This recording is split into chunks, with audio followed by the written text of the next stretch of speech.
Folks say that grown-up men are still just little boys, that really the only difference is the price of our toys. We go for macho symbols like guns and running shoes, pickup trucks, hunting ducks, and power tools, power tools. Hey, good morning. Welcome. Saturday's Home and Garden Program brought to you in part by the Michaelis Corporation. Water storms, fire, and wet basements. Life happens. Michaelis happens to help you through it. We're going to be here till just 11:30 as IU football takes to the field. I don't think so. Nope. We here. What time we here till? 1 o'clock. 1 o'clock. Hey, Allison is Ethan is off. So again, when they built these new studios, they kind of went back, kind of retro back to the 80s. So Allison is behind glass, and then Jared. Well, the news guy's always behind glass because that's where they belong. But Ethan's gone, so you're running the board. But you have someone back there with you with a 1970s porn mustache. Yeah. Hey, that's a new kid on the block from Purdue. Oh, yeah, that's right. So this is Canyon. Canyon? Canyon. He is new, and he's a Purdue kid. And so this summer he's going to work here. He's also working part-time at Wish. But the first show he did with us, that's when you were sick. Oh. So I forgot you have not met him yet. Yeah. I did warn him multiple times about you. All right, it's Canyon? Yes, Canyon. And I did knew. Like a canyon. Uh-huh. Like a hole in the ground. Right. Like the That Grand. is- the Grand Canyon. That is so cool. But if I remember right, you got a normal middle name. Canyon James? What's the middle name? It was Canyon Scott. Scott. There you go. Okay, that's a little rough, but you know what? I think that's a safety valve that your parents put in there. It's like, what if he doesn't really, get the canyon thing? Well, you can always go with Scott. He looks like he could be one of Matt Hiblin's children.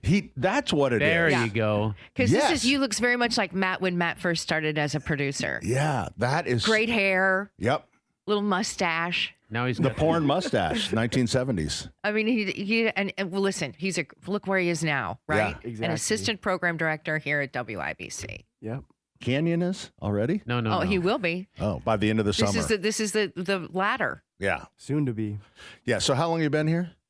I've been here for about 2 weeks now. All right, so you should have your own show here pretty soon.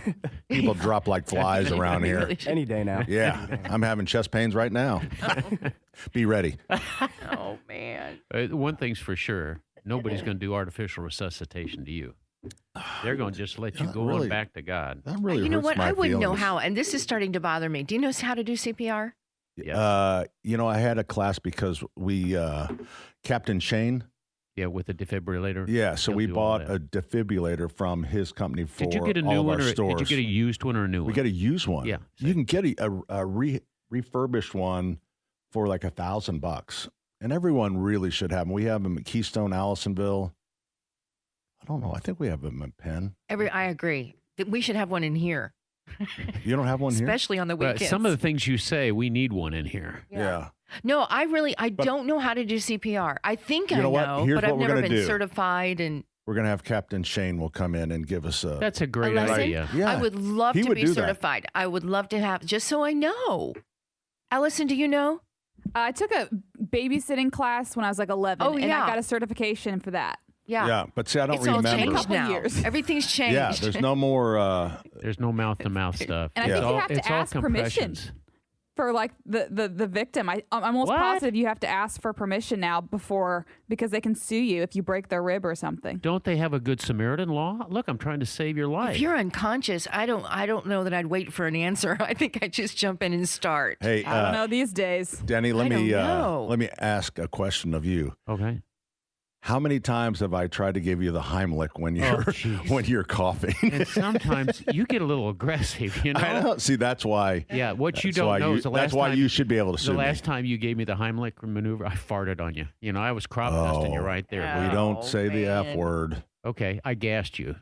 Okay, that's You had it better. coming, too, because you do get aggressive, Pat. Now look at those forearms. You're like I Sasquatch. know why guys always like to talk about the gas. Well, And as if women don't gas. No, but we don't talk about it. Well, you don't We have don't, to. we don't say, frequently. hey, when was that last time you had the gas? Or just you know what? It's I am, called off-gassing, no, Terry. At I least am get it. here to tell you that You guys like, Women- yay, I had a gas. Let me tell everybody about my gas. You trust me. Because they're men. They're trust just me. proud of anything they do. And It's so weird. no men are saying the word gas. Okay, No. The No. gas. The Yeah. gas. Yeah. they're Well, not. They're not saying. They're not saying that. You know there's who are- all other names. But I still don't understand it. I don't understand why you just look like love it. My number one resource for language like this is Jason Hammer. Exactly. He's got a name It's for another everything. one. I mean, again, the guys get a little thrill out of it. Yeah, and speaking of Hammer, have you seen his hair? It's really coming back. He lifted up his hat for me when we were broadcasting last week. I said, buddy, this is looking good. What? Why? What is this about?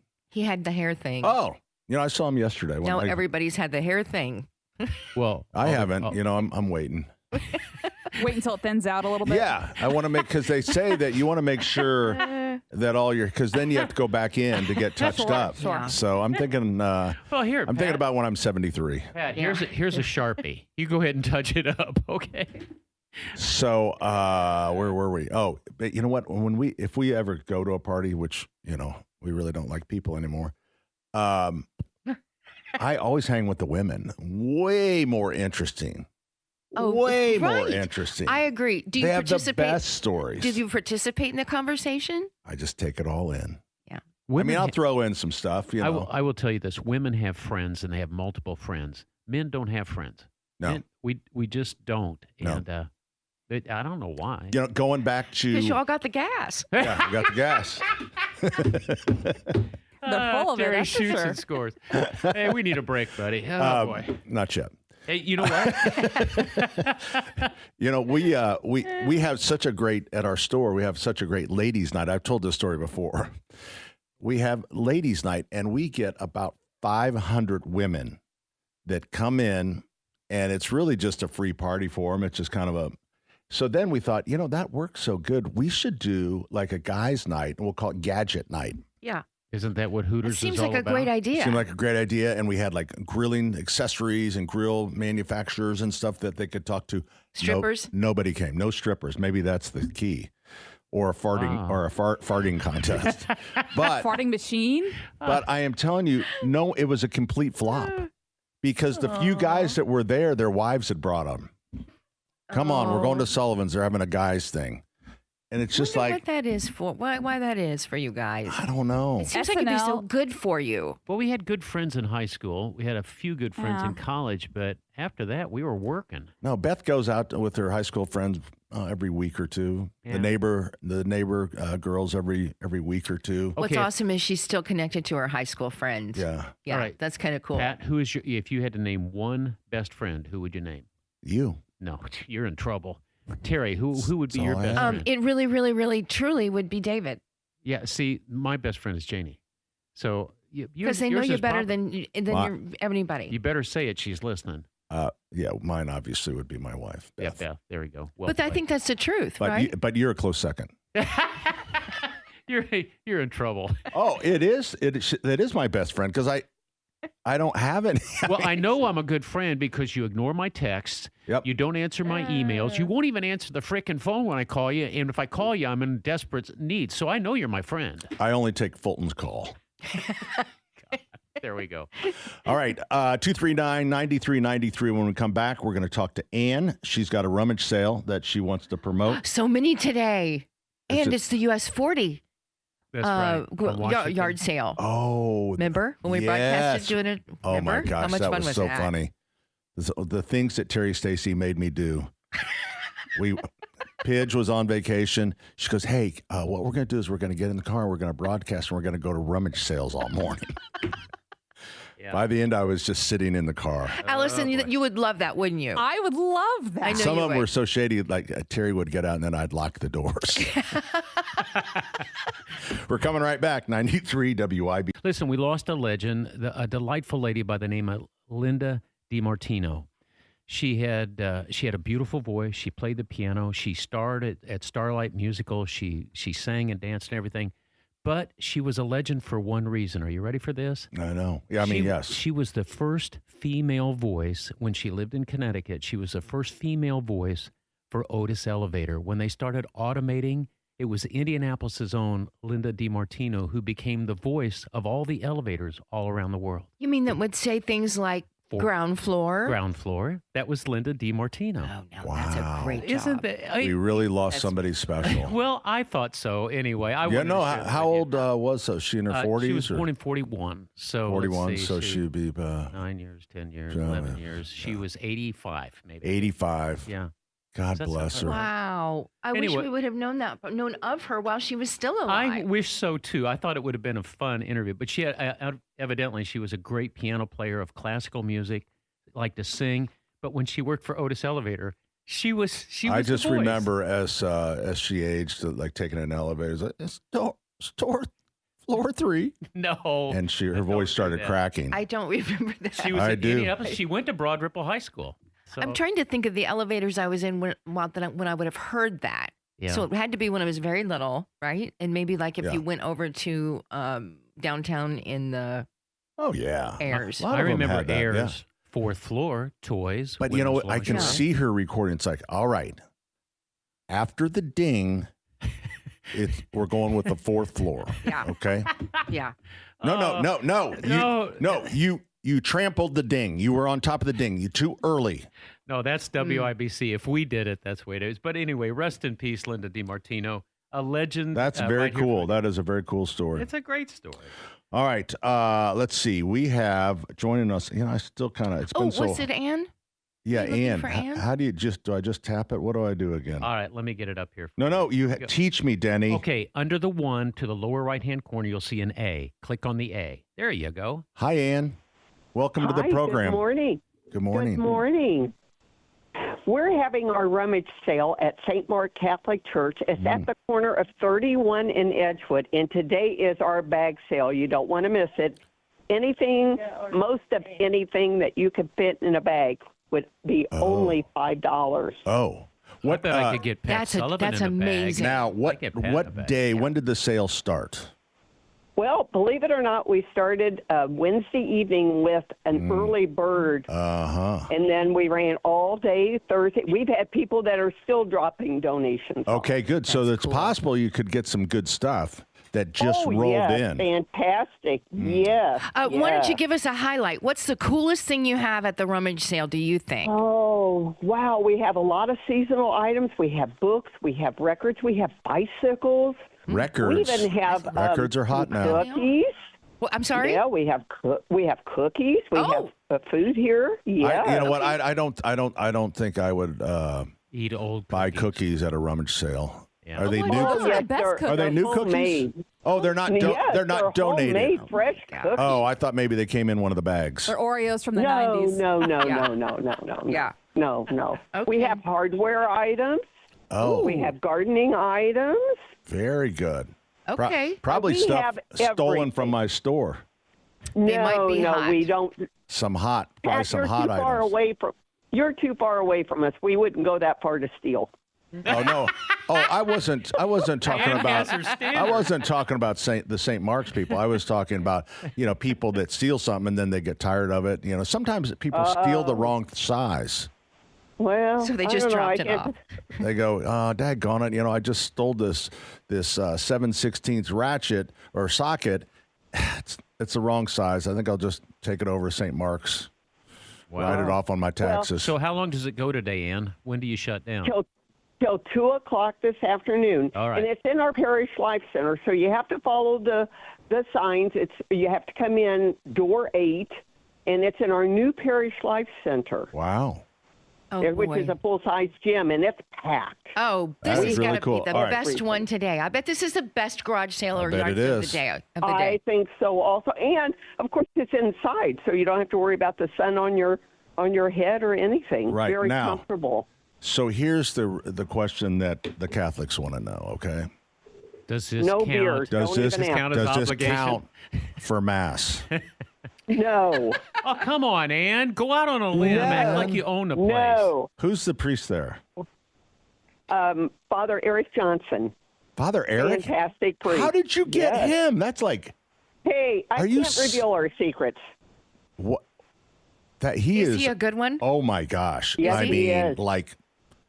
I would say probably top 5. Does he know the Pope? Sure. Does he know the Pope? He gave him a tattoo. I No. mean, golly. I'm telling you what, Eric Johnson is. Does he still have a beard? Yes, he does. Yep, hasn't changed. Is he a redhead? Longtime South Sider, graduate of Roncalli High School.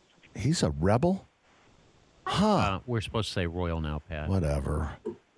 In fact, he went to school here at St. Mark for a while. You know what? I'm we have great priests at St. Pius, but man, Eric Johnson. Oh. I think I'm going to join your parish. All right, it's till 2 o'clock. It's in the Life Center. Parish Life Center. Yep, And 31st come in in Edgewood. door 8.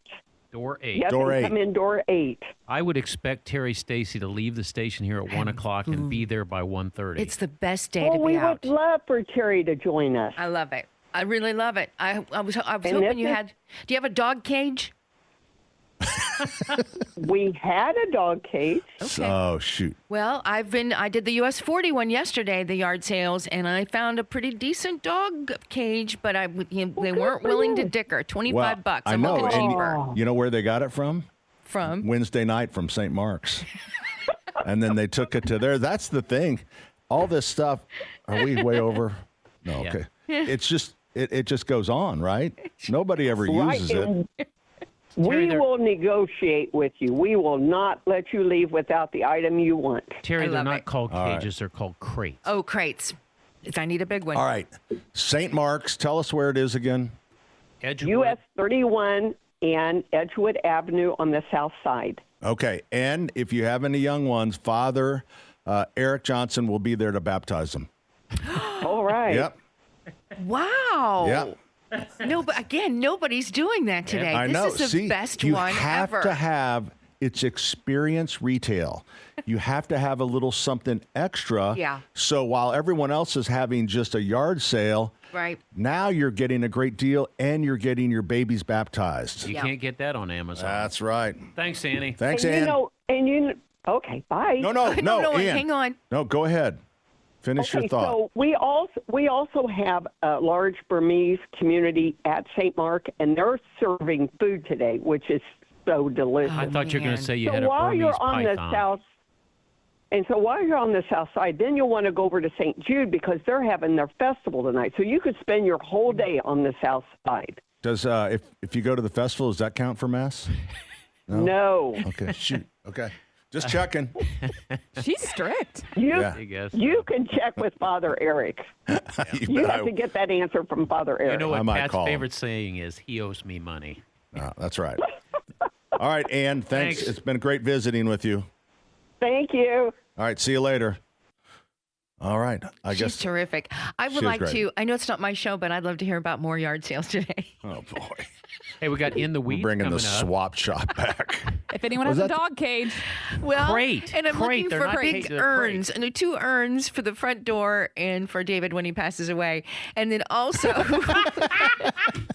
You didn't say that. and then also, I mean, I'm looking for 28 inchers, Is it roomy? but they don't. 27 is fine. Okay. Do you want it to be a 2-seater? Or are you going to join him? No, I'm going a different way. So just the one for him, and then one for the front porch. Oh, God. All right, I can Oh help you yeah, with dog yeah. I'm crate. getting an urn for my high school boyfriend and me, Yeah. and then David's gonna be over there. Oh, we got to go. All right, we're coming right back with more 93 WIBC.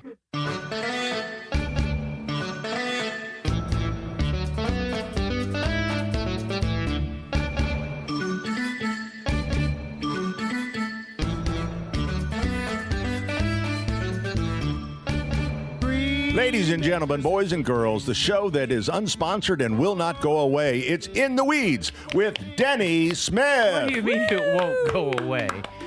Hey, listen. You're still doing it, aren't you? This is graduation season. I went to a graduation last week. I got one more to go to.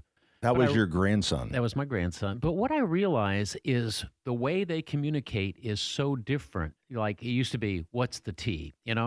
That's so old. Remember the 6s and 7s and all that type of stuff? Oh yeah. All right. So I went back in history, and I've got a whole bunch of little things for you Oh. where young people in the 1700s didn't want their folks to know what was going on, or in the 1800s, or even the 1900s. So I'm going to test you on some things. Okay. Are you ready? Oh, yeah. It's the bee's knees. What did that mean? Oh, that's the cat's meow. That's the cat's meow. Similar. Is it something With the excellent bee's or knees. fashionable? It's Is good. it someone who worked extremely hard? No. Or was it a warning that a situation was dangerous to begin with? No. I'm going to say D. None of the above. No, Allison or A. excuse me. What? A. It was A. Terry had it right. It's something excellent and fashionable. All right, so how about this one? Mind your P's and Q's. Oh. Oh, yeah. What is that, Pat? That means, put your know. nose to the grinding stone. No. See, now there you go. That's what we're talking about. P's and Q's came from the Irish. Mind your pints and quarts because you're getting out of line in me pub. So mind your P's and Q's started off about drinking. Really? Yeah, how about that one? That's a good one. All right, I do Terry. a pretty good job of that. Terry, here's another one. Cutting edge. What did it originally? What was it called? What was that? Cutting for? edge. So that would be like, you're making moves in a good way. You're what's it called? I don't know. Cutting edge today means you're on You're the, cutting edge. Yeah, you're on the alpha side of things. Yeah. You're on the bleeding edge. Back in the day, it was just a It's knife. good. It's a good It was thing. that's right, Pat. It was just knives and swords. That's where that came from. Yeah, to begin cutting with. edge. All right, Saved by the Bell. How did you know Oh. that? Saved Oh, it was by a the great Bell. show. Remember, It was a on great TV. show. Yeah. Yeah, and Oh, we were Zach. having kids Remember then. Zach? So, All right, I'll give you a hot clue. gosh. It was from the 17.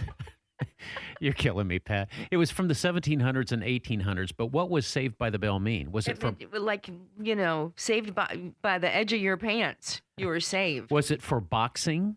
Was Oh, it school yeah. classrooms? Yeah. boxing. Yeah, I School class- agree. No, it was actually it was a fear of premature burial, and they used to put a string up and attach it to a bell in case because back then if people were in a coma and they were breathing very shallowly, they Oh. thought they were dead.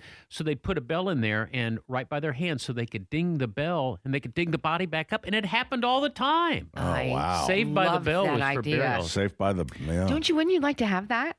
Well, actually, I will hang around a cemetery and jump in a few holes if I'm having a bad day. All right, how someone about this always one? gets me out. How about this one, Pat? Close but no cigar. What was that Oh. from? Close, But no but cigar. no Horse racing. cigar. I don't know. It was from carnival games where where you pitched something in the Oh, basket, and you didn't get but you the- missed, but you got a cigar because everybody smoked back then. But that was back in the days when they could hand out smoking materials to kids. So, okay. All So if you did win, you would get the you cigar. got the cigar exactly. Close, but no cigar. Cigar. No cigar. All right, how about this one? Wow. Break the ice. Oh. Break the ice. That came Where from did that Cl- come? I'm Awkward. from Hillary Clinton. Was it awkward oh gosh, dear. We don't talk politics on this show. All right, break the Did ice? you say Was something it about ice? what? Was it wedding ceremonies in Scandinavia? Shut up, Pat. Ships clearing frozen waterways, or was it the beginning of an awkward situation? What did it come from? Could you repeat? Could I repeat those? Your ears don't work when your mouth is open, Pat. All right. Break the ice. Did it originally refer to beginning awkward conversations? Was it ships clearing frozen waterways, or did it actually come from wedding ceremonies in Scandinavia where they would break the ice after the ceremony? I would say A. A was beginning awkward conversations. No, it was from ships going ahead. They always had a heavy hold ship to break the ice for the rest of the people to get into the harbor. Aren't It's kind of weird because now we use it as we do little, hey, I thought we'd do a couple little, group things to kind of break the ice. Oh, yeah. There's icebreaker games. Yeah. And, All right, so yeah. one more, and because we're running out of time here. Paint the town red. Now, Irish, I'm turning to you first. What does paint the town red mean? Well, Or where did it come from? from the Protestants. The But phrase is it biblical? supposedly became popular after a drunken English nobleman vandalized a town, political protests in London, or firefighters marking dangerous buildings. Definitely the Protestants then. Paint the town red? No, it was a drunken Englishman, and he vandalized the town with red paint. And so, as drunks would do, now they say if you're going to go out and drunk, you're going to say, Yeah, I'm paint going the out town. to paint the town. How about some true and false? Oh. No, wait a minute. I got Really it. good one. I liked it. Here, okay. Son of a gun. Where did that come from? Oh, Son of a gun. Having fun on the bayou. Son of a gun, we'll have fun on the bayou. No, that's not where it came from.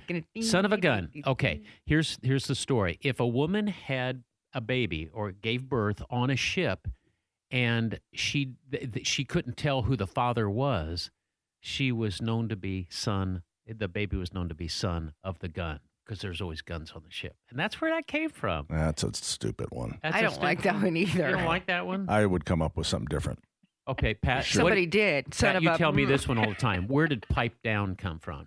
Pipe down. Pipe down. Popeye. Did it mean stop smoking, quiet down after the naval whistle signal, or stop arguing at church meetings? I'm going to say B. It was right. Quiet down after the naval whistle. The bosun mate would blow the whistle, and then if you were noisy below in your hammock, they'd yell at you. There you go. Dun, dun, dun, dun, dun, dun. Thanks, Allison. You can still sing. Hey, we have just oh no, do we have to break now? We probably do. Let's break, and then we can talk to Fulton. Okay. All right. 239-9393. Saturday's Home and Garden Program brought to you in part by the Michaelis Corporation. Water storms, fire, and wet basements. Life happens. Michaelis happens to help you through it. I feel like I'm really sharp this morning. You guys feel the same way? Sharp as the eraser on your pencil.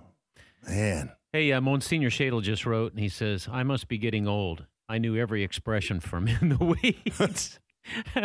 Hey, more importantly, what Monsignor said about the church festivals. Obligatories. He said, bring your collection envelope to the festival and it counts as mass. There you go. You got it from the guy himself. Wow. Mm-hmm.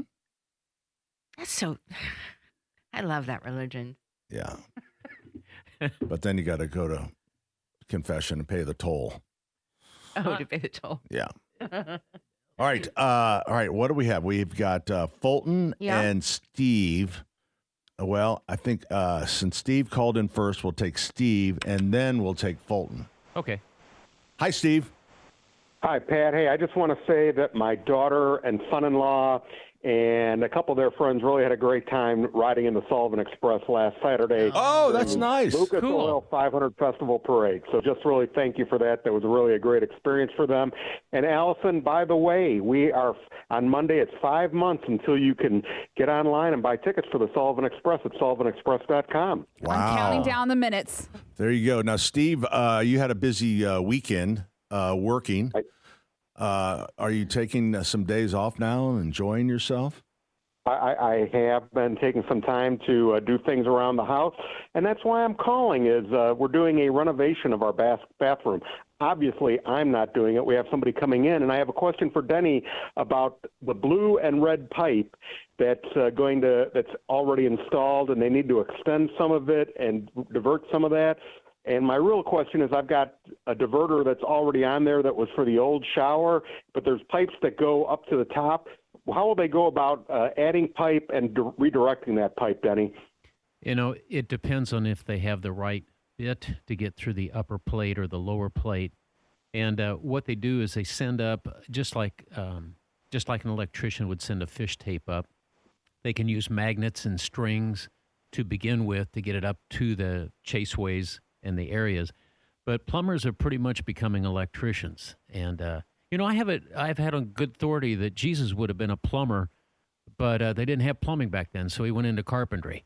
But the plumbers have got to be really, wow, that you should have saved that for In the Weeds. In the Weeds. It's really getting creative about how we get through these upper plates and lower plates, and we don't need a whole lot of room, but we still got to get through there. So I'm guessing fish tapes or magnets and strings, Steve. Denny, we're in the 21st century. Fish tapes and strings, seriously? Well, do you want them to cut your drywall or your lath and plaster? Probably the cheapest way. There isn't any flooring left, nor there isn't any plasterboard on the wall. Drill a frickin' hole in the plates and just pull it up there. That's not a big deal. All right. Hey, Steve, do you know the difference between the red and blue pipe? The red is hot and the blue is cold. Look at that. All right, you're a plumber. There's more to it because I've been listening to the Home and Garden Show for like 10 years. Steve, it was good to see you. Thank you, and all the folks from Indiana for all making the parade safe last Are we week. allowed to say that Steve works for Homeland Security? Yeah, we can. Well, thanks. Thank you very much. Yeah, I Pat, felt we'll see you next Saturday. All right. For the Alzheimer's event. That's right. Alzheimer's event is next weekend, and we're going to be out there broadcasting. So, Thank you, Steve. He's gone. Yeah, sounds like. Hi, Fulton. Hey, good morning. We got to talk quick. We only have a minute. Yeah. How you doing, Pat? I'm doing good, but I want to hear about the play because that starts on Thursday, right? Yes, it is. Opening night. What's the name of it? It's called Annie the Musical. And what are you? You have 2 roles in that, correct? Yep. Yes, I do. What are they?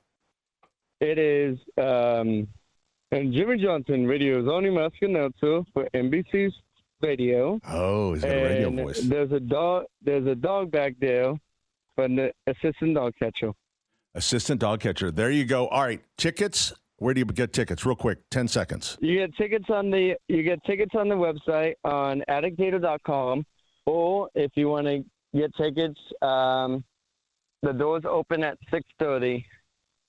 There you go. All right, Fulton, thank you very much. All right, I'm going. I'm going Thursday. We're coming right back.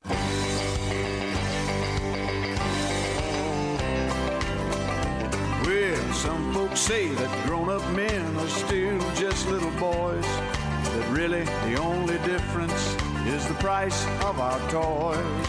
We go for macho symbols like guns and running shoes, pickup trucks, hunting ducks, and power tools. Power tools. Power tools. Hey, good morning. Welcome. Hour number 2 of Saturday's Home and Garden program. I was thinking it was hour number 3. I just have a little bit of disappointment. Could you just give me a moment? Turn your mic on. Yeah. I was just testing. You'll get a nice listener comment, and it was from our friend Deborah, and she says, look up Amanda News 8 from 13 years ago. The ABC News anchor was laughing.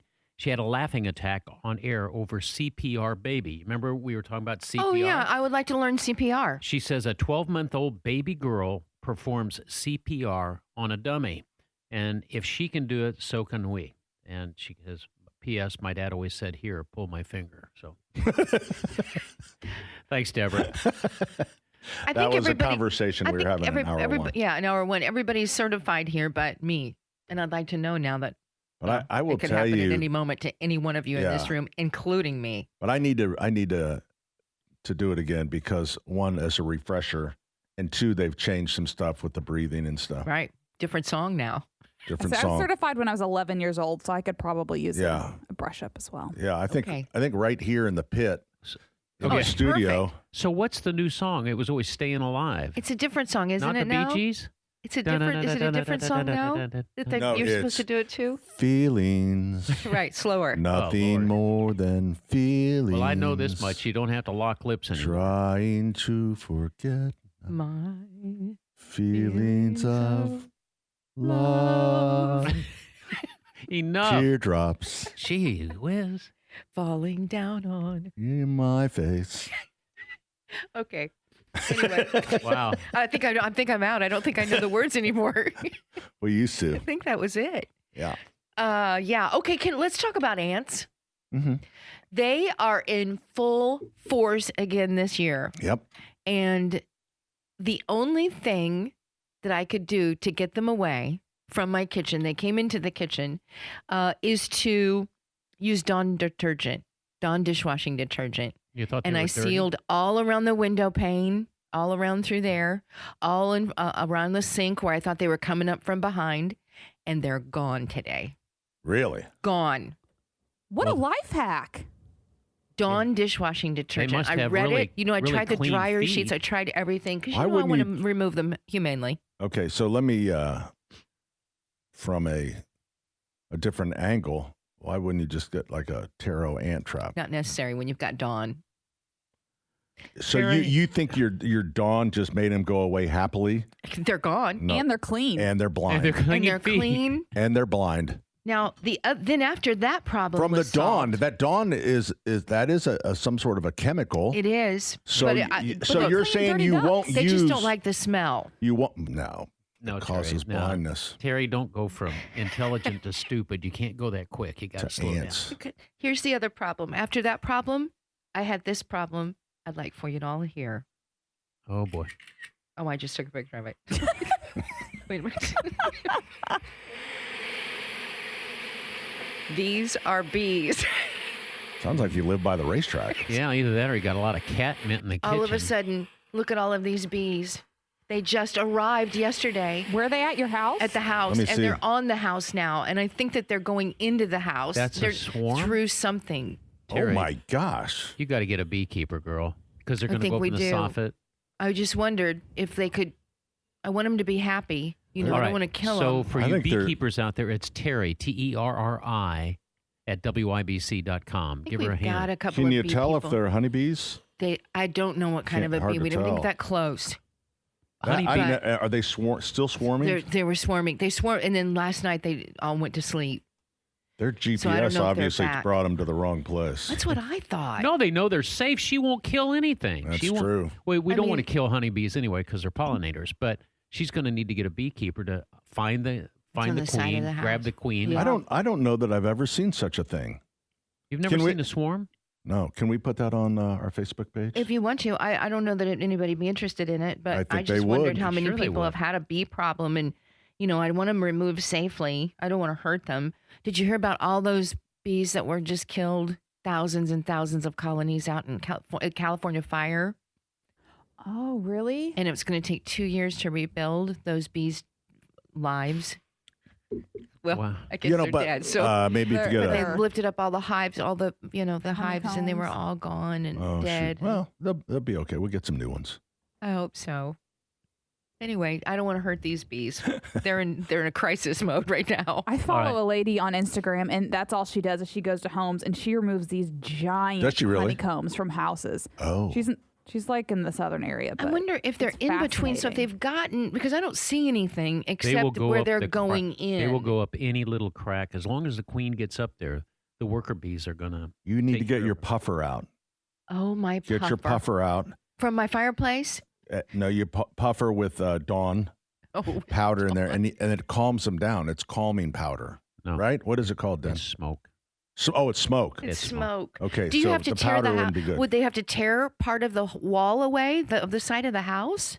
Well, if it gets too, maybe they can coax the queen out. But if not, yeah, they're going to have to pull out that I soffit can see board. them coaxing her. Well, a out. lot of times How they do use you a do that? Snicker bar. Sticker bar. I'm not going to lie. You know how I was trying to trap the ants? Are we in the I took a fourth bite hour of yet? Twinkie and I set it on the counter, and I thought maybe they'd all jump on. And then here's the thing: I sent this to Borelli.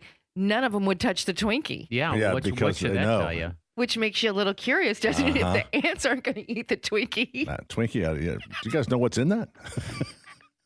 Hey, Everybody walking around it. They're fun to watch.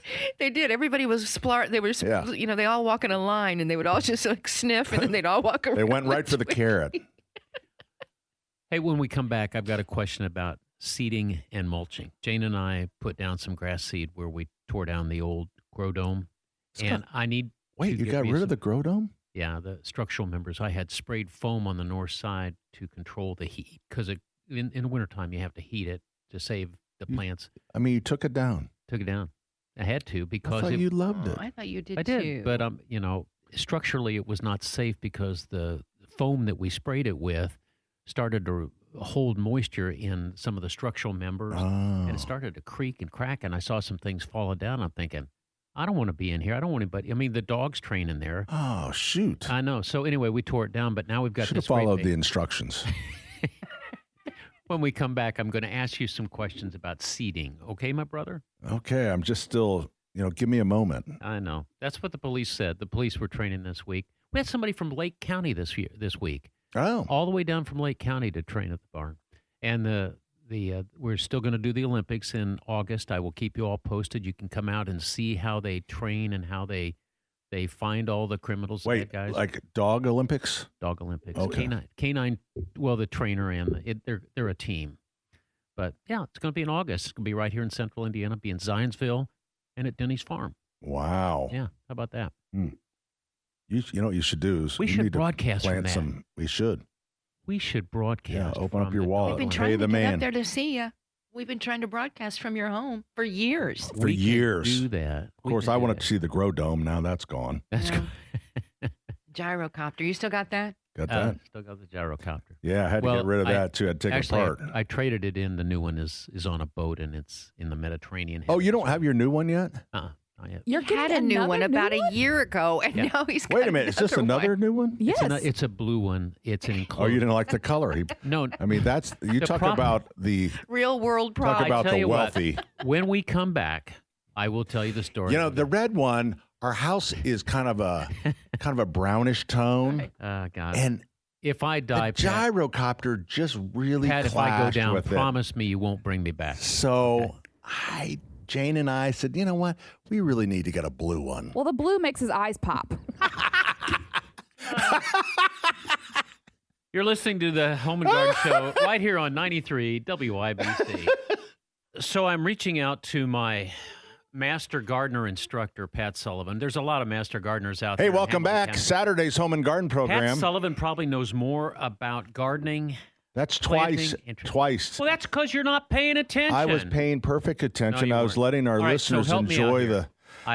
the. We covered it over. I'm planting seed. You know I what? need some coaching. Okay. What I was going to do was to take one call and then come to you.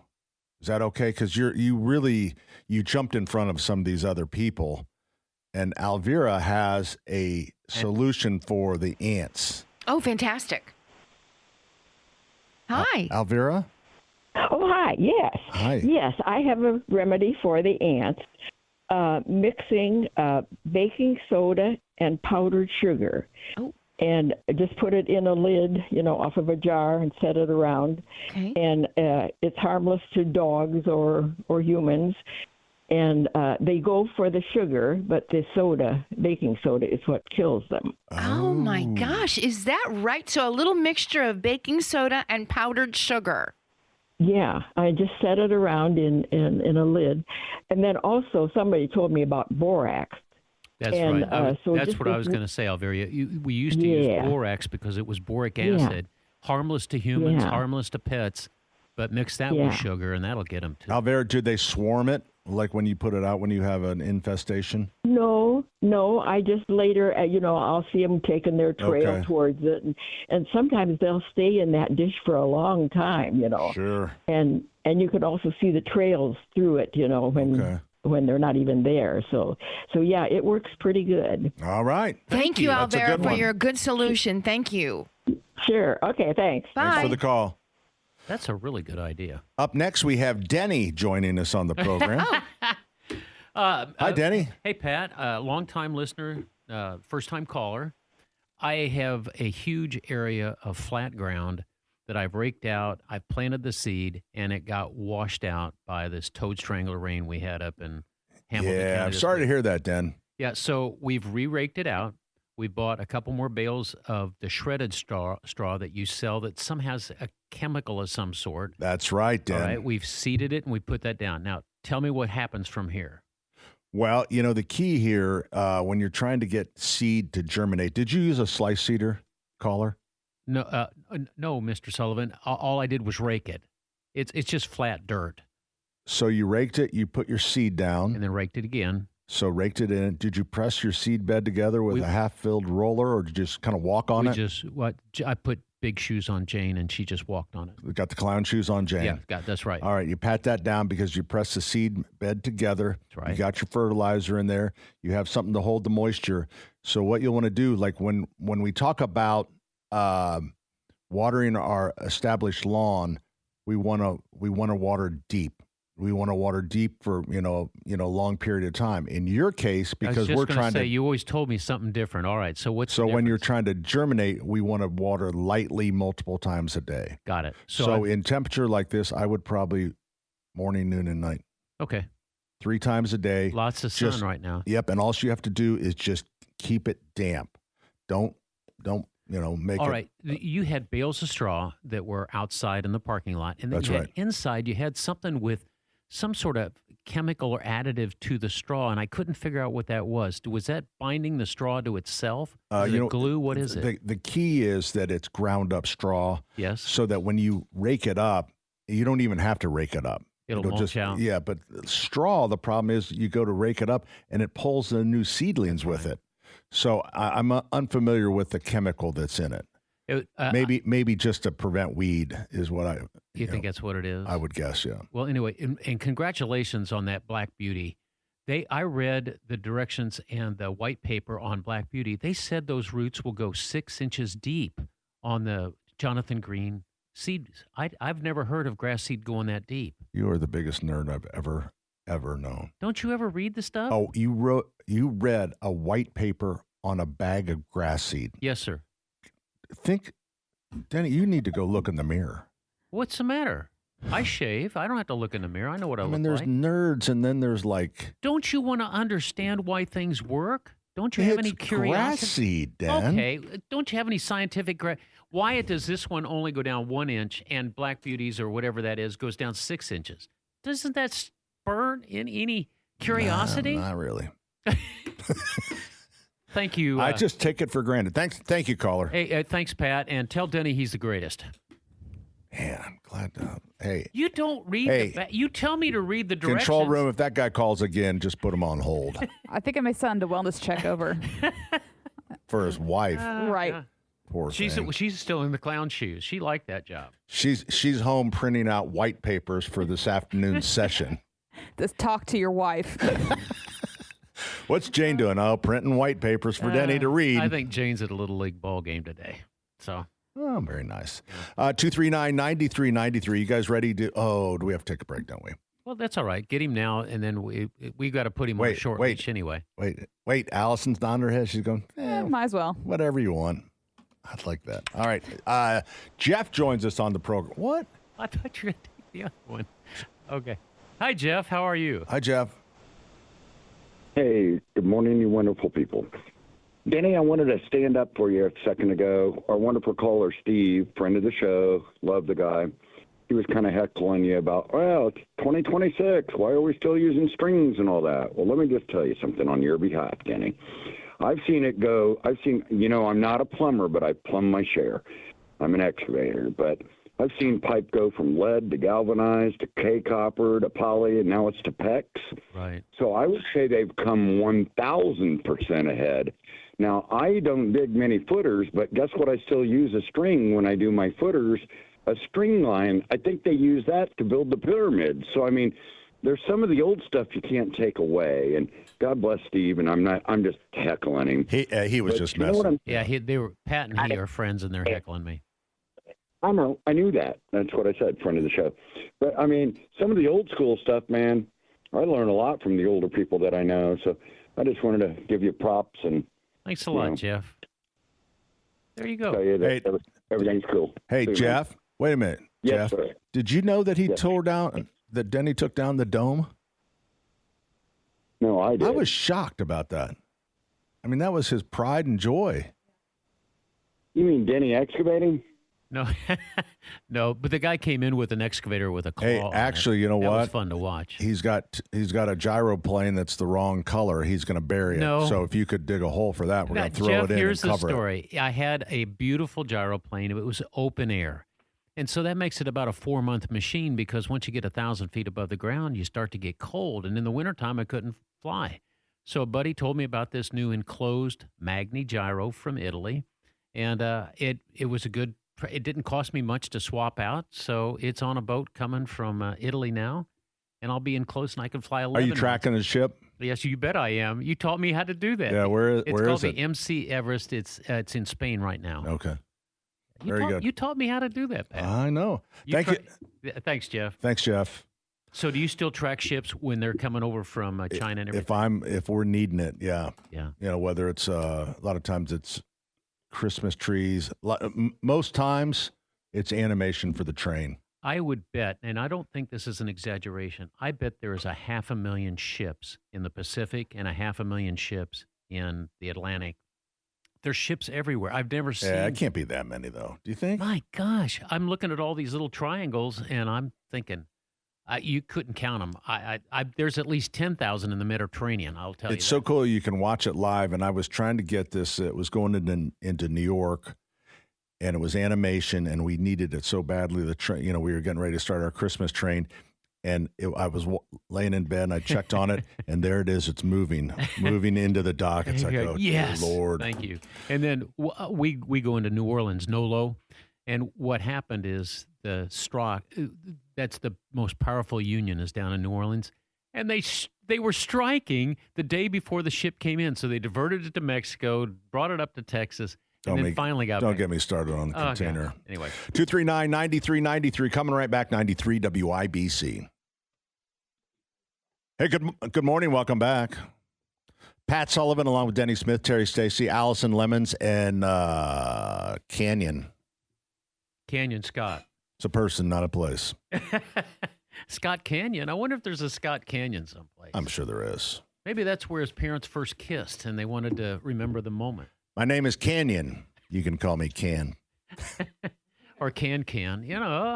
Dun, dun, dun, dun, dun, dun, dun, dun, dun, dun. Okay. Canyon is he is a student at North Central High School. Purdue. Same thing. Same thing. And he's in you in radio and TV? Yeah, radio and TV. Yes, both radio and TV right now. So what's it like? What do they have? Obviously a station up there. Yeah, over at Wish. I'm over in the Wish. Oh, you're at Wish. Yeah, in the lifestyle studio actually. Oh, wow. So have you been on air yet? You were in a canoe yesterday. I was actually, yeah. I was in Were a you? canoe yesterday, getting to do a little live demonstration for the audience. No way. Did you go over the waterfall? No, I wasn't actually in the water. Unfortunately, there was just dry land. Oh shoot! Yeah. So because what they're probably looking for that shirtless shot, Yeah, that was Kinda that's the Now, whole Canyon, they You know, do know that. kind of get that older audience all fired up. Wait a minute. I know My God, look at that boy! I know the people in TV are slow, but they do know that a canoe is supposed to be on the water, don't they? Yeah, it's just that's a what I thought demonstration. originally too. They even had a life vest on and everything on me. Yeah, you but- could drown on the dirt. That's what always goes. Like trust me, it was probably designed that Terry and I have done this. We've had this situation. Okay, we're going to put him out. If he goes over, that'd be kind of cool. That'd be good TV. And then someone upstairs. Yeah. I don't know. Oh, we talked to the HR, insurance people. I don't think the that- risk assessment is too great. I think we need to do this on dry land, but he still needs to wear a life jacket. Okay. Yeah. Guarantee that's what happened. I bet it was. I felt safe too. So no worries about it.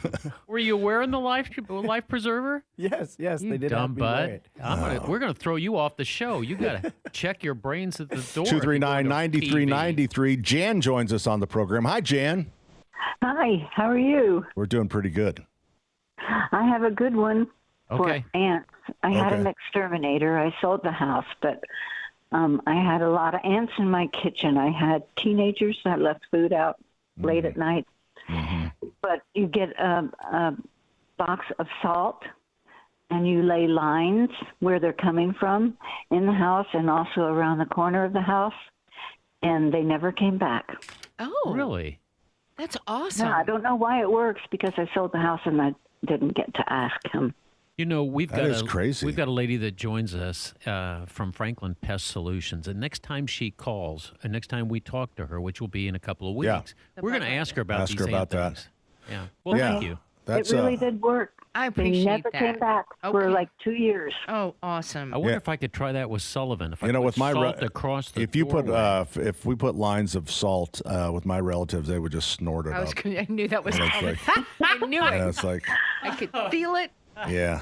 I knew about your family. What happened to the ant to turn up? What? You know what? Never mind. Okay, Love your Jan. show. Well, Thank you, Jan. Thanks for listening. Thanks for calling Thank you in. for the help, too. Thank You're you. welcome. Thank you. Love it. Bye-bye.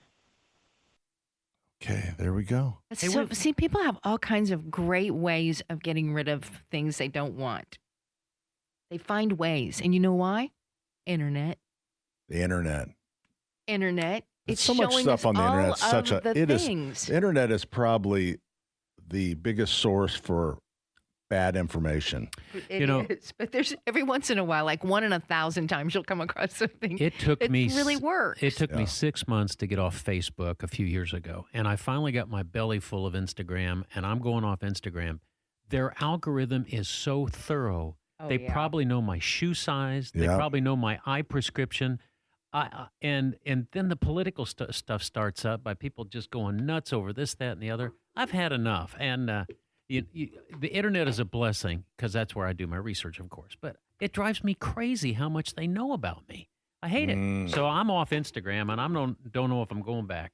Yeah, grouchy man here. Well, I kind of get it, but like everybody else, you're in retail. I'm addicted to we're all addicted Scrolling. to. Not so much participating, but scrolling. Just scrolling. Why do they call it doom scrolling? Because most of the stuff you're looking at oftentimes is not happy. It's mostly the comments. If you can stay away from the comments, the comments are just they're ugly and they're terrible. The language, we've come to a point in our lives when we just don't care about each other. We can't discuss anything anymore. It always has to be foul mouth. And Terry, I've got a foul mouth, but I don't do it online. I don't write stuff like that, but I can communicate. I know it. Thank you, It's Terry. really gotten ugly. Yeah. It really is ugly. I can't stop it. 239-9393. We're going to come right back. Guess what we're going to do when we come back? You're going to take a call? Charles the Genius. Oh, no way. But we're only going to give him, I'm going to say 90 seconds. Maybe 100 seconds. Charles, we know you're listening, so keep it short, brother. All right, here we go. We're coming right back, 93 WIBC. Hey, good morning. Welcome back. Pat Sullivan, Terry Stacy, Allison Lemons, Denny Smith as the star of the program.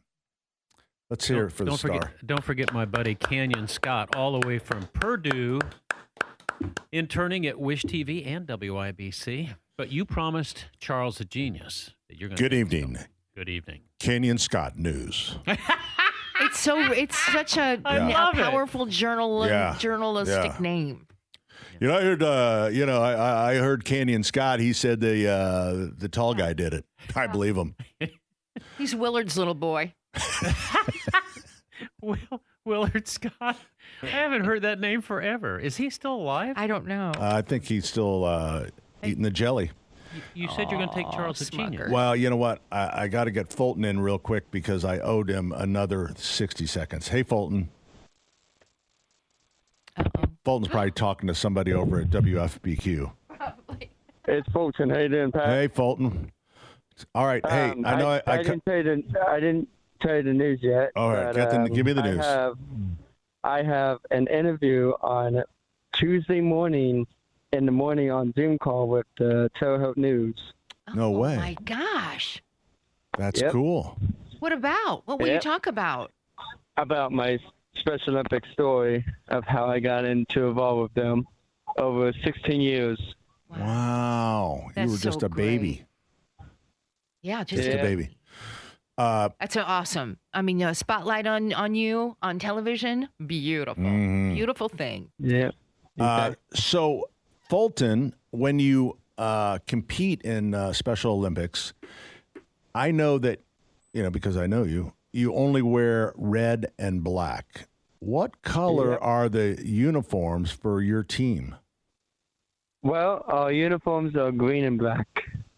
Oh, so you do wear the green. Yep. All right. Under protest? Something like that. Yeah. Hey, have you met Canyon Scott?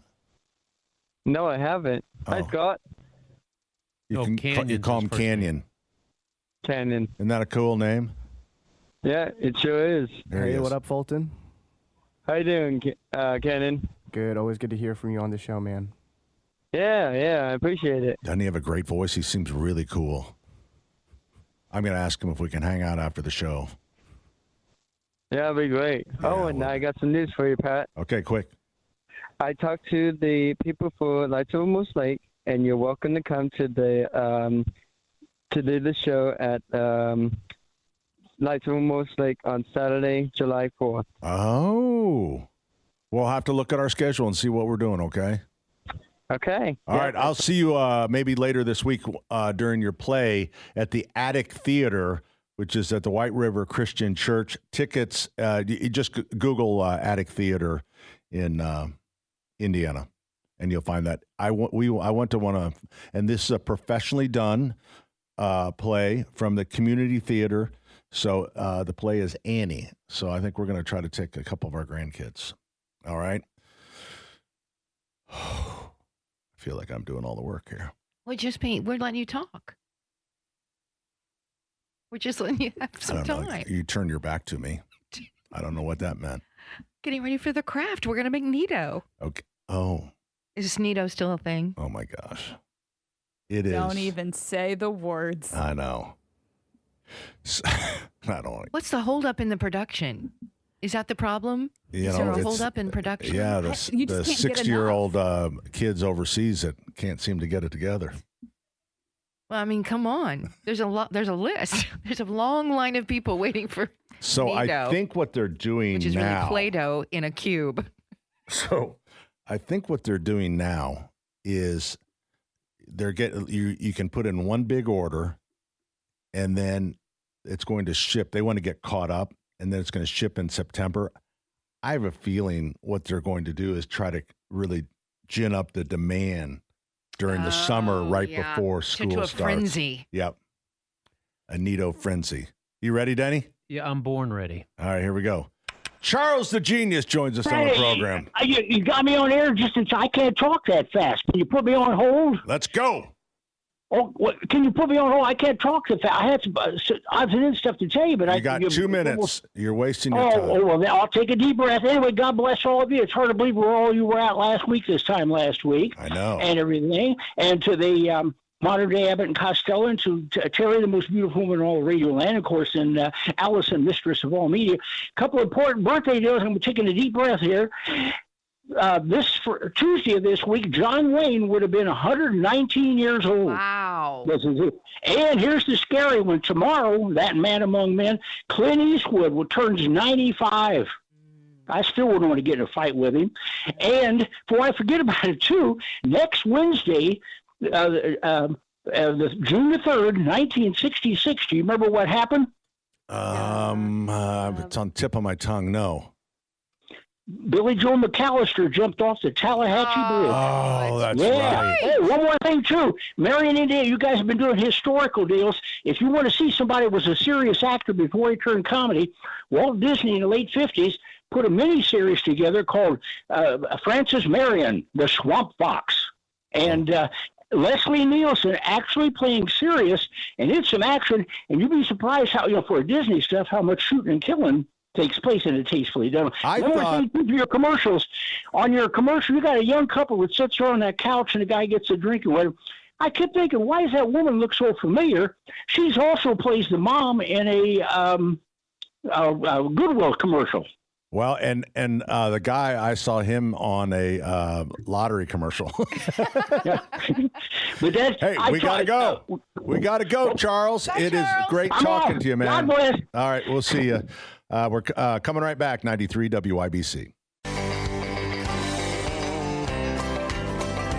Well, some folks say that grown-up men are still just little boys, that really the only difference is the price of our toys. We go for macho symbols like guns and running shoes, pickup trucks, hunting ducks, and power tools, power tools. And Joe Koppel has your answer for you, Denny. He said he retired last year. Yeah. So maybe he is covering the trough urinals. That's kind of tacky. I know. Monsignor Shadle said you're sucking up to Sullivan, Denny. No, I said that. Oh, you said that. Oh, he said I'm sorry, that the that new wrong. smokeless fire pit couldn't compare to his fire pit from Sullivan Hardware. And I said, Joe, you're sucking up to Pat. Yeah, it is what it is, right? Yeah. 239-9393. That microphone gives you very good posture, Pat. You have to sit up straight. I really do. If you see this on the YouTube channel, Pat has to sit up straight because normally I would lean back in the chair and you're kind of like, Looking up at But the that's ceiling. Hammer's microphone. Hammer always stands up, so they gave him these 2 6-inch extensions. Yeah, and that's what that's what Cam said. It's like they were thinking of the guys that stood up all the time. Yeah. All right, you got your garden planted? Did you plant tomatoes? I didn't plant anything because I tore the dome down. I did learn sad. something. You know, we talked about the Lucas Oil Parade, the 500 Festival Parade brought to you by Lucas Oil. I had to add in my forklift in the barn, my center cylinder is leaking oil when you pump it all the way up as it comes down. But Lucas Oil makes an additive that refreshes that seal on that cylinder. To replace or repair that cylinder was $4,000. Oh, my. And I'm not putting that in there. So I bought $28 worth of this Lucas Oil additive, and it's working. Really? So, yeah. God bless Lucas Oil. Saved me a fortune. I've never had that kind of a repair bill on a truck. Do you do your own maintenance on them? No. Who comes out and does the maintenance on your forklift? Allied. Allied. That's the number one. I bought it from Kensar, and then they sold to Wolfer, and they've got them all over the United States. But my problem is, I'm an hour and a half from them, so the travel time I get nicked for that travel time. But anyway, Butch was a good mechanic for me. So where is no? You always kept the forklift. That wasn't in the dome. That was in the. No, that's in the barn. In the barn. Yeah, and it's to get up to the hay loft.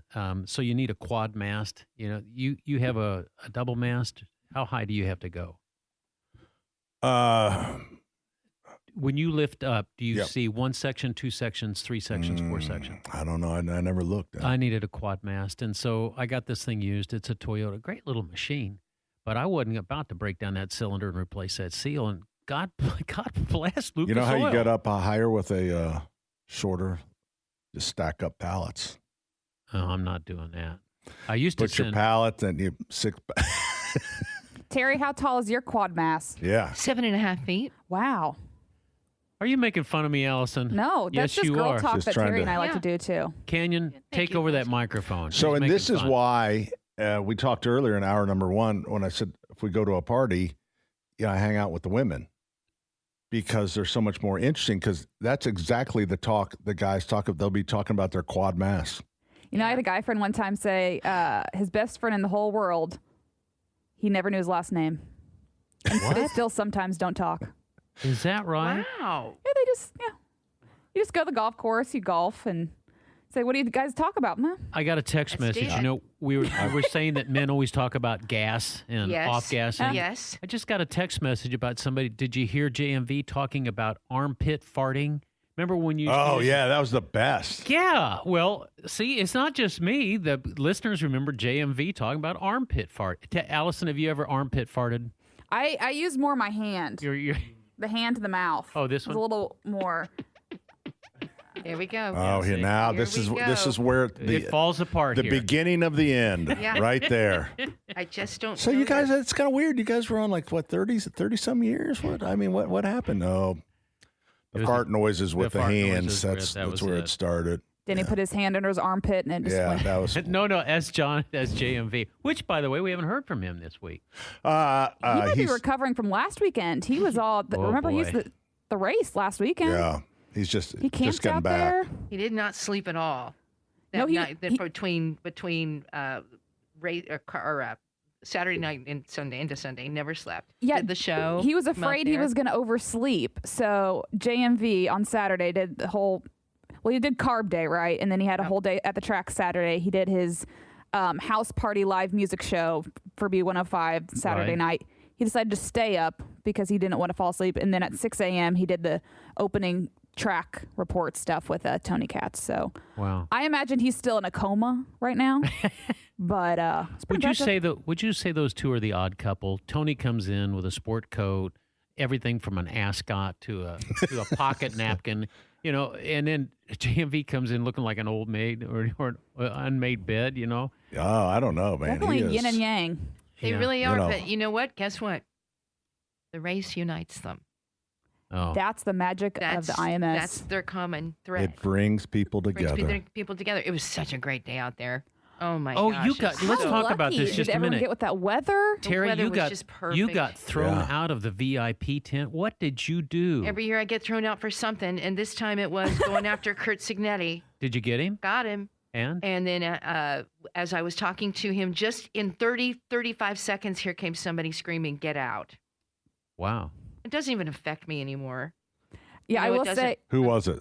Who was that threw me out? Yeah, The VIP people at the track. Doug Bowles. How do you even? You just need to drop. Doug Doug's wouldn't name. do that. No, he wouldn't. No, Terry, but you've got credentials hanging off you. You got the Radio 1 T-shirt. yeah, but I you know, mean, there's still certain places you can't go.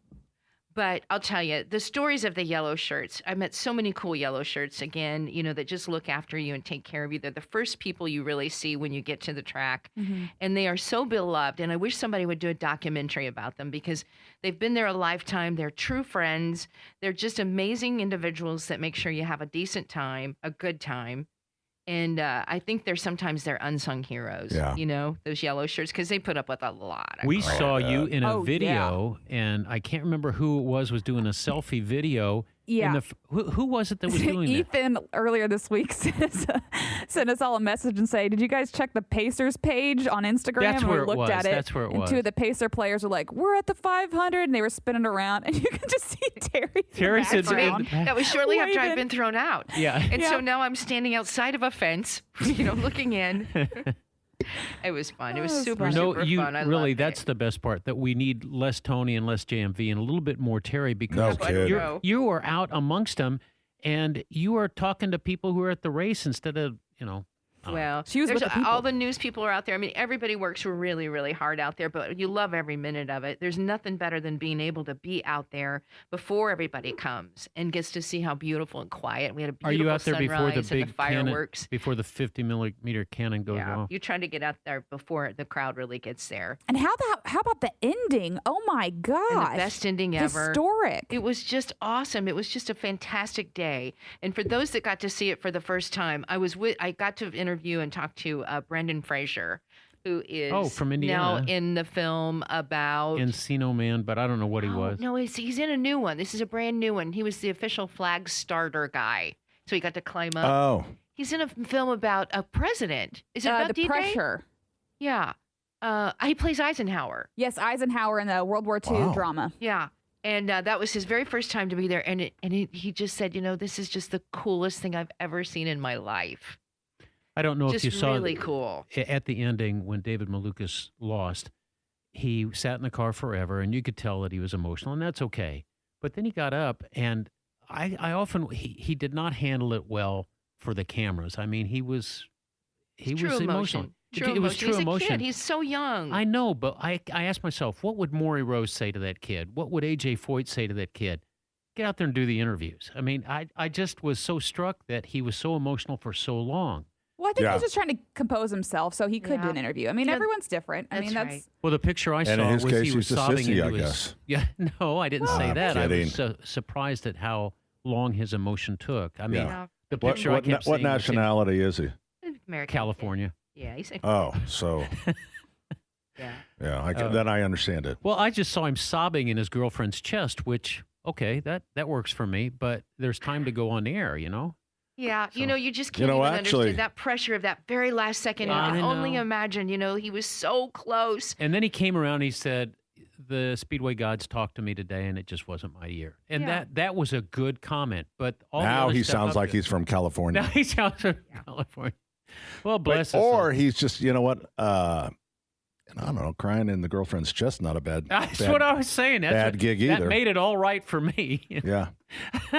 But we got a great guy that won, Felix. Oh, was that fun? Meyer Shank.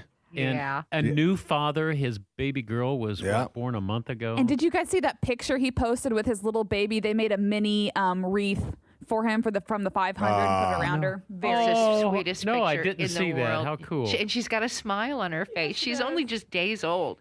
She's got a little smile on her face. Yeah, I think she's a couple weeks old. Yeah, right? she's not very old at all. So Very cool. very cool. My son Andrew. Yeah, so that was Meyer Shank racing, and so Jim Meyer, just Mr. Laid Back. Yeah. They party over at Binkley's. Oh, is that where they Really? went? Yeah, Now just that- Binkley's is owned by Courtney Chesborough, and it's just kind of a. It's just a neighborhood tavern. Kessler and College? Yeah. Okay, I know where that is. Good fish and chips. And so that's Andrew and Lauren, my son, and Lauren, his girlfriend, they hang out at Binkley's. And so they headed over there, and it's like 3 a.m. or no, I don't know what time they got. But, I mean, it's already been a long day. But he didn't make it to work the next day. That story of how he mortgaged everything he had for that team, and then he wins 2 in a row. It's just amazing. Mortgage? Pretty cool. To keep the team going. Wasn't Jim Meyer didn't mortgage nothing. Really? I think you might be talking about Mike Shank. There we go. I'm sorry. That was the story that I heard. I guess that's why they call it Meyer Shank. Jim, my story that I always like about Jim Meyer, who's such a great person in the family, is Andrew knows everything. But my son is somebody that knows. He just knows things about people, who they are. I don't know anybody, right? I know this guy that comes in a ripped up T-shirt and, shorts, cutoffs and stuff. I have no idea who he is. Good guy. You're right. The story was about Mike Shank. So I didn't know. So I'm talking about Jim Meyer. I didn't know until I was watching the news and he was closing Wall Street. Then I realized, who the hell is this guy? He came here to work for Thompson Consumer Electronics. Got it. And then went to work at SiriusXM as their COO or CEO. I don't know. He had to go to New York every week. Wow. And just a little update, Malukas is first-generation Lithuanian. Aha, their emotions run wild. And, everyone knows that. He lives in Chicago, and he's 24, so he's a young guy. A kid. Yeah. And he guess what? I think he'll win one day. I'm I sure think that he will kid's going to win that race. We heard people comparing him to Kevin Cogan, which Kevin Cogan was an excellent driver. Kevin Coogan. Thank you, AJ. As AJ said. AJ said, "Hey, we need a break, Coogan kid. We need a break." Yes, Radio God, we do. 239-9393. We'd love to take your questions. How's your garden looking? You have any problems? We'd be glad to help you out. Need to have any tips? You want to know the best tomato plant? We do too. I would too. Well, me too. Well, when we come back, give us some of the new varieties. All right. I'll give you old varieties that are selling well that people, so much anymore is, I'll talk about it when I come back. That'll work. 93 WIBC. We went really long that last segment. Danny you need to watch the clock, pal. Hey, you promised me you're going to give me some tomato ideas. So here's what I find fascinating about how the internet affects plants is that normally we order plants based on the plants that are popular that we know, but it gets these wild swings in it because of the internet, something that is mentioned by someone or maybe a gardener that has a big following. So like in Cherokee, I remember that happened to Cherokee Purple is still is real, like the most popular tomatoes that people are asking for get a lot of, and you don't really have the people walking in and asking for big boy, better boy. I mean, we still sell a lot of those, but Cherokee Purple, Marzana, never heard is of a medium tomato that's, and Juliet is a cherry tomato. And then Sugar Sweet, is it Sugar Sweet? Sugar Ray? Sugar Ray. Is it Sugar Ray? That's a great name for a tomato. It's also a musician. Sugar Ray. That's what I mean. He was a boxer. Sugar Ray. Sugar Ray Leonard. Yeah, he was a boxer. Yeah. Yeah. Look at you, Allison. All right. A product like for the hummingbirds, the black and blue salvia. There's better varieties, but somewhere someone said the black and blue, which is the original old one, that's the only one to get. Well, most growers don't do black and Hoods did some, so we got some from him.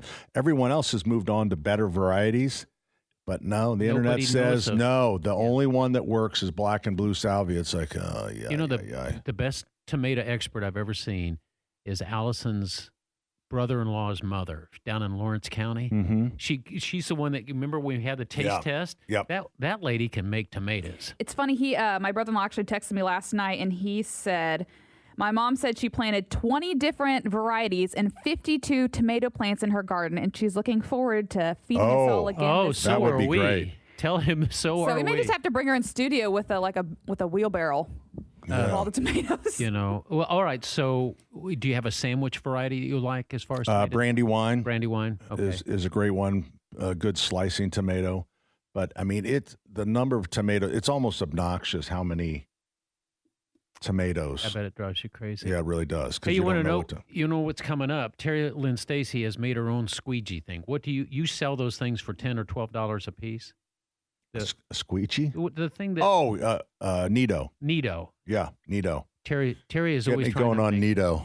Okay. It's a sneak peek to Craft Corner, which is coming up next. Cool. Right here on 93 WIBC.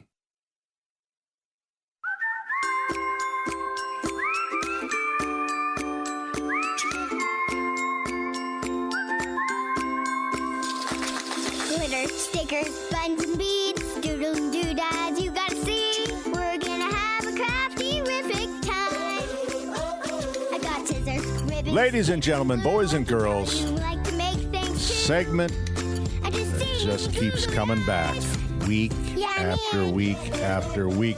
It's Craft Corner with Terry Stacy and Allison Lemons. Yay! Thanks, everybody, for tuning in. I promise this will be quick, but the Nido fad or the craze is through the roof. People are still waiting endlessly for the next delivery, whenever that may be.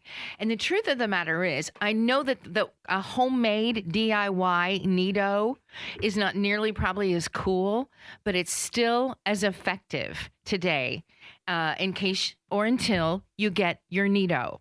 So this is very simple. All you're going to need is a balloon, clear balloons, any size you want, whatever size you want, just some clear dollar store balloons. And then you're going to need some stir sticks, which could be, again, something plastic from home maybe. Maybe some beads that you can put in your Nido. You're going to need flour, and you're going to need some shampoo. Now, all of this can be at the dollar store for $1.25. Not bad at all. Is it the $1.25 store now, pretty much? Yeah, pretty much. Yeah. So you're going to need a cup of flour, and you're going to need a half a cup of shampoo, any shampoo. Again, get it from the dollar store. You're going to need a funnel, and you're going to put the balloon It's a balloon, Terry. around the funnel. I know. Quit playing with it with your fingers. I'm just showing them how you put that on there. You put that on there. This is a balloon in the funnel on top, and then you're going to create your mixture. That's your next step. After you get your balloon on your funnel, your next is you're going to add your cup of flour and your half a cup of shampoo, and you're going to mix with your stir stick till it makes something like this. Oh. I'm showing you now. It's not soft, it's not hard, it's kind of goopy. Is that the right word if you're just listening? I would say, I would say that it's a nice stiff mixture. It's a nice stiff mixture. Yeah. But not too stiff. Not too stiff. Very pliable. You could add food coloring at this point if you'd like, if you're using clear balloons. And then you're going to, and this will be, Pat, this is what your next step is. Okay. You're going to come on over here. You want me to hold it? No. This is you and Pat. I didn't realize I was in this. Hi, everyone. Pat is now going to put the Nido, the fake Nido, into the funnel. Okay, which here. will funnel down to the balloon. I don't know how that's going to go in there, Tara. Just keep getting it going. If the hole is there, just keep aiming and shoving. Okay, Aiming and shoving. Aiming and shoving. You put that into the hole. I can pretty much tell you now that if any parent tries this, this is fun. The kids are going to love it. Kids are going to cry and go to the room. Wait, if you say, kids, I got you some Nido. Now, well, it's homemade Nido. It's homemade Nido, but still. And look, you're just going to hear, you're going to hear bedroom doors slam. See how we're doing? It's shoving down into he's got them. a big load there, Terry. Let him get his big load in there. All right, get it in there. Okay, Denny.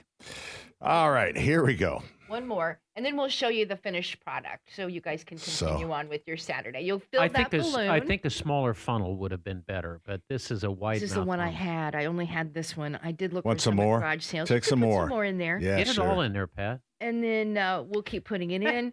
What you'll end up with once you get this done, and you can also, by the way, for more texture, you can add some beads in there so that when they're messing with the ball, then you can feel the texture of the beads.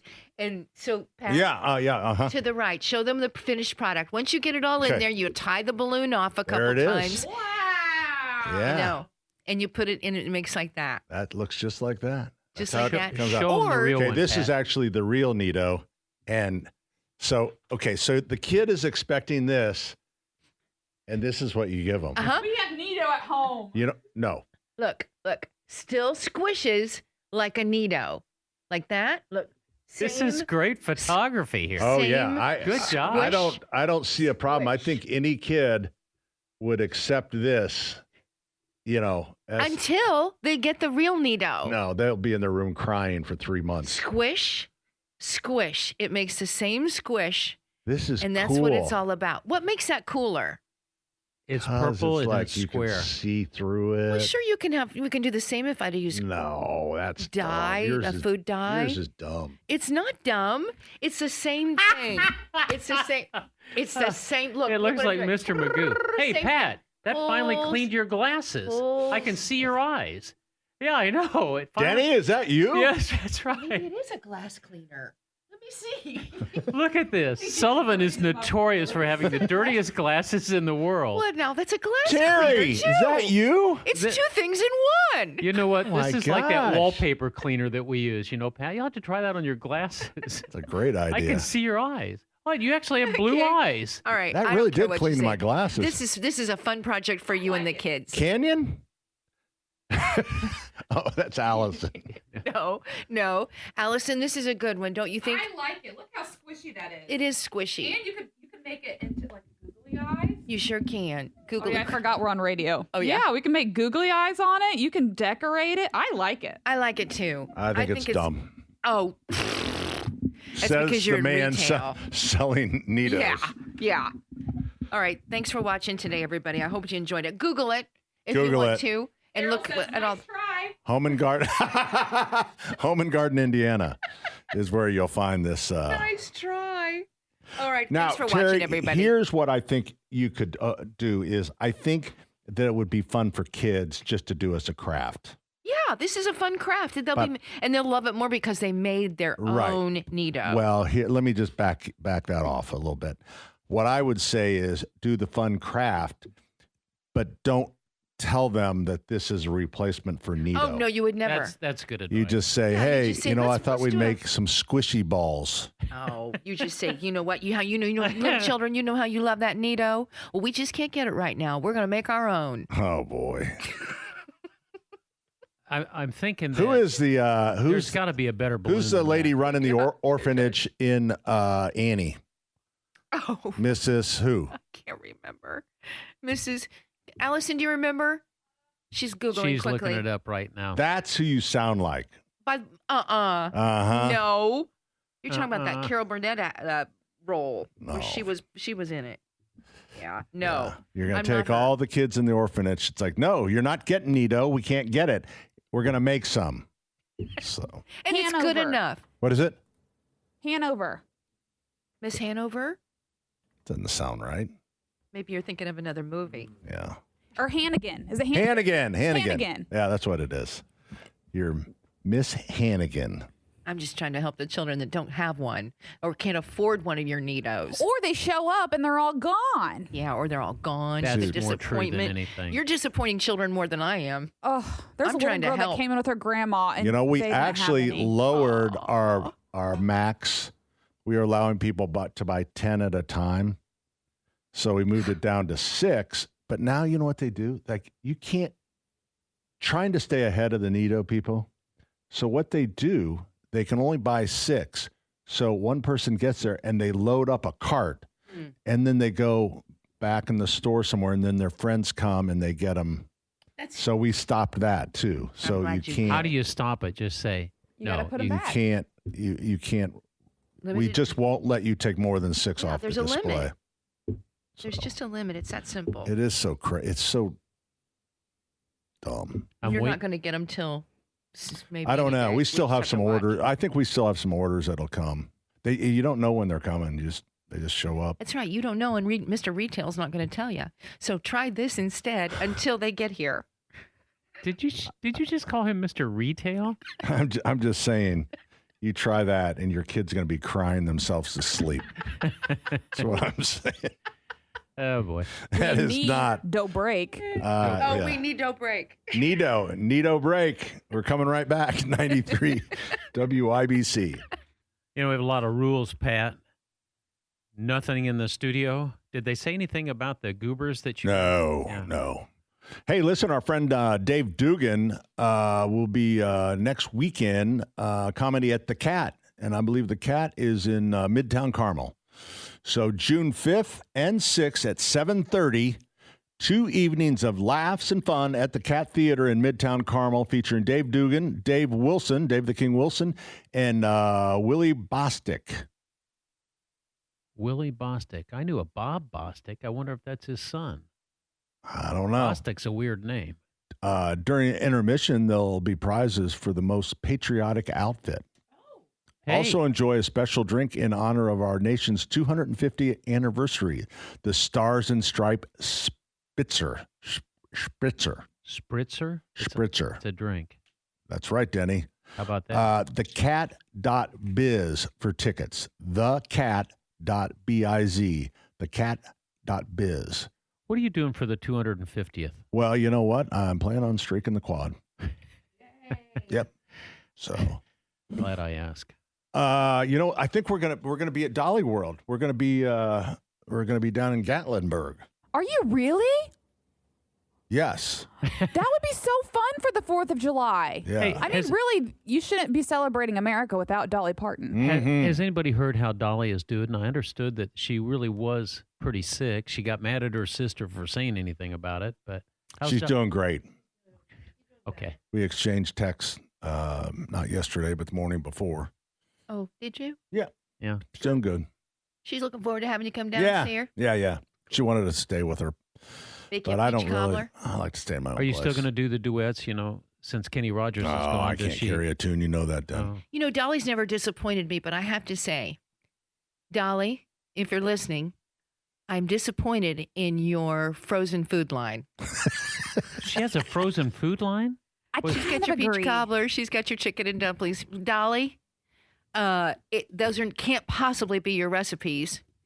And I'm sorry, but is it the packaging or it's what's flavor? inside, the flavor. But the cake mix she has is good. It's good, but you got to add all the stuff. Right. But you buy the cake mix, and then you got to add the eggs and the oil and the butter. I think the problem with that is the batter gets too big. The cake ends up being way big, like a huge cake. Hey, you haven't even seen the cake. You're just blathering on. No. Dolly Parton cake mix you would expect. It's all natural, it's just too. It's massive. It's all is what natural, you're massive. thinking. Massive and all natural. You're not supposed to It's say not all that about natural. Dolly. Yeah.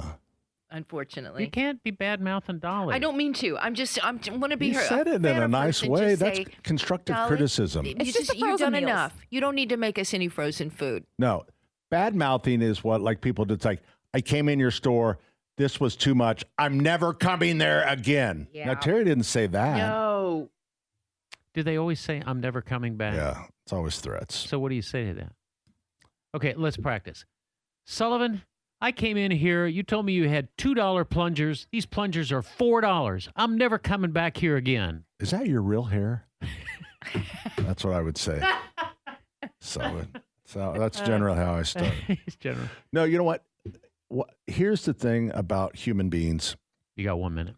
We think that we're going to go in and we're going to have a fight. Like when somebody brings back a shrub or something that's under warranty, but they think, oh, we're going to have a fight. And they'll come in and it's like, I bought this last week and it died. It didn't even make it through the winter. And I always will say, did you put the green side up? Oh, disarm them with humor. Disarm them because they want to they think in their mind because they've replayed it on the way over that, I'm going to say this. He's going to say that. I'm going to say this. And, it's like, it's really not like So you don't even go to the water? How did you plan it? What did you do? You just go right to it and be a smart aleck. That really works, Pat. Yeah. Works with me every time I'm mad at you. Yeah. So there's people get pretty emotional about dead trees, I can tell you. Especially ones that they planted for Grandpa after he died. I hate that. Don't get a wind chime. Don't get a tree and plant it for Grandpa. Hour number 4 is coming up, 93 WIBC. Bye-bye. 239-9393 is our number. We're going to be here till just 1 o'clock. It's a long show. Are we that good, really? Oh, no, that's just, they just don't have any syndicated we've shows. Convinced the advertisers we are. Oh, my goodness. Well, we got 3 calls here. Why don't we take one? All righty. You want to do ants, peonies, or dad jokes? You know, I like to do it. Dad joke guy has been on for 10 minutes, so let's go ahead and talk to him. Are you ready? I'm ready. Hey, dad joke guy. Hey guys, how's it going? It's going well, thank you. How you doing?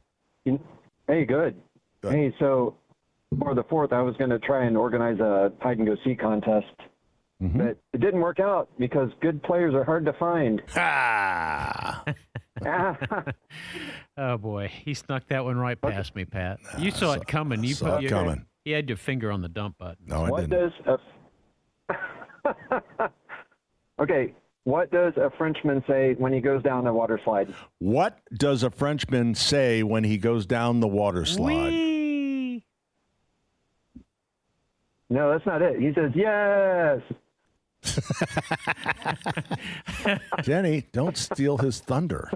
He's a dad joke guy. He wants you to get a shot. No, at he it. does not. He wants to give wants the to swing. punchline.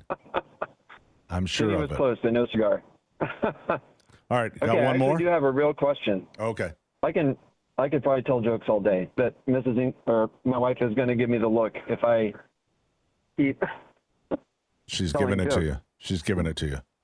She's smiling right now, like that means I've hit my limit. Oh, boy. Okay. Okay, so I do have a question, a real question that's not a joke. Mm-hmm. Okay, so I have spots in my yard where, like, we had landscaping done just in the last couple months, and there are spots in the yard where the grass was torn up and it hasn't grown back. And so I'm trying to patch those. I have a good grass seed, but I'm trying to figure out if I should just rough up the dirt and put the seed on it, or if I should rough up the dirt, put down like compost manure or something like that, and then plant the seed in that, and then kind of top it off again with more compost. You know what? The thing is, that's an interesting question, because if you start raking and you're raking dead turf up, with the dead turf comes topsoil. So it is a very likely situation so that you can maintain a level turf that you would take topsoil or a compost, as you mentioned, and lay that out and then plant the seed into it. What you don't want to do is you don't want to plant the grass seed and then lay dirt over the top of it, because you want the seed in the top 1/8 to 1/4 inch of the soil. Okay. Okay, I got you. Yeah. Remember, multiple waterings a day lightly. So you're established on you want to water once a week deeply, but when you're getting seed to germinate, you want it multiple times. You can't, if that seed dries out, it's done. In other words, if the turf where the seed is, that germination is happening and it dries out, that one's gone. So you got to just sprinkle it real quick, multiple times a day. Okay. Yeah, I've been watering it, but I was more concerned with, is the compost the right choice? Yeah. Or should I just get plain old dirt? Yep. Or whatever? Either one, Okay, really, and then- but I think compost would be a nice mix. Okay, that sounds good. And then I guess I heard somewhere along the way that if you put seed down, that the birds will come and take it. Is that true? Yeah, probably. Okay. But you know what? In seed, 1 pound of seed in a fescue, and I know this because I counted 250,000 seeds. So the birds might get a little bit, but they aren't going to get anywhere near enough to make a difference to the germination. All right. All right. Sounds good. Hey. Appreciate it, sir. All right. See you later, man. Thanks. All right. Have a good one. 239-9393. Up next, we have, in order, Gary. Hi, Gary. Good afternoon. How are you? Doing well, thank you. Very good. Yeah, we're just out here garage sailing, but I had a question for you regarding my peonies, because last year I had a really good production of peony blossoms on my red peony. This year, one single blossom. Did you have buds that didn't open? No, just one bud that opened. Nothing else came up on no other stalks. Okay. No other stems. Have you been going to No church? stems, no seeds. Okay. Yes. How religiously? How old? I like that. I You, thought that was you a snuck dad that joke in. guy. Yeah, wee. How old is this plant? This one is 5 years old. And in the past, have you had a full bevy of blooms? Oh, yeah. Last year they were wonderful. I had a great crop, and I waited until a complete dieback before I cut them down for the winter. Botrytis? I was going to say there's some research that in really bad winters that the plant has gone into survival mode, and then when it comes time to blossom, it doesn't have any energy left. How about triple superphosphate, Pat? Well, that wouldn't hurt. Nothing hurts, but it's something you could sell. We used to make a what did we use? Made a solution of, and we would pour it over as the buds first start to emerge to knock out the botrytis blight. Do you see any buds at all? You just had one bud? That was all you had? That's all I had on that one particular. Now, my other red one, which was planted at the same time but in a different section of the yard, that one blossomed. I had at least a good dozen come off of that. And the ones that I don't even touch in the backyard, the white ones, they're fully bloomed and look wonderful. Dick. See, I'm thinking of Dick Crum. What do we put down toilets for roots? Oh, copper sulfate. Powdered copper sulfate. Yeah, so copper sulfate for botrytis, and you do that right as they start to emerge, and then you just put a 5-gallon bucket and pour it over the top. Yeah, go for that's a really great idea because it doesn't change the pH. It just goes right after the botrytis blight. Yep. So that's what I would try next year. Copper sulfate, and when they start to come up start producing buds, go ahead and 5-gallon bucket with a 5-gallon bucket. Yeah, make a drench and pour it on there. Can't hurt. Okay. No, couldn't hurt. Right. Hopefully it helped. Thank you for your time. All right, thanks, Gary. All right, 239-9393. Joining us on the program is JMV, and you have him because I don't see him on the screen. Hey, John.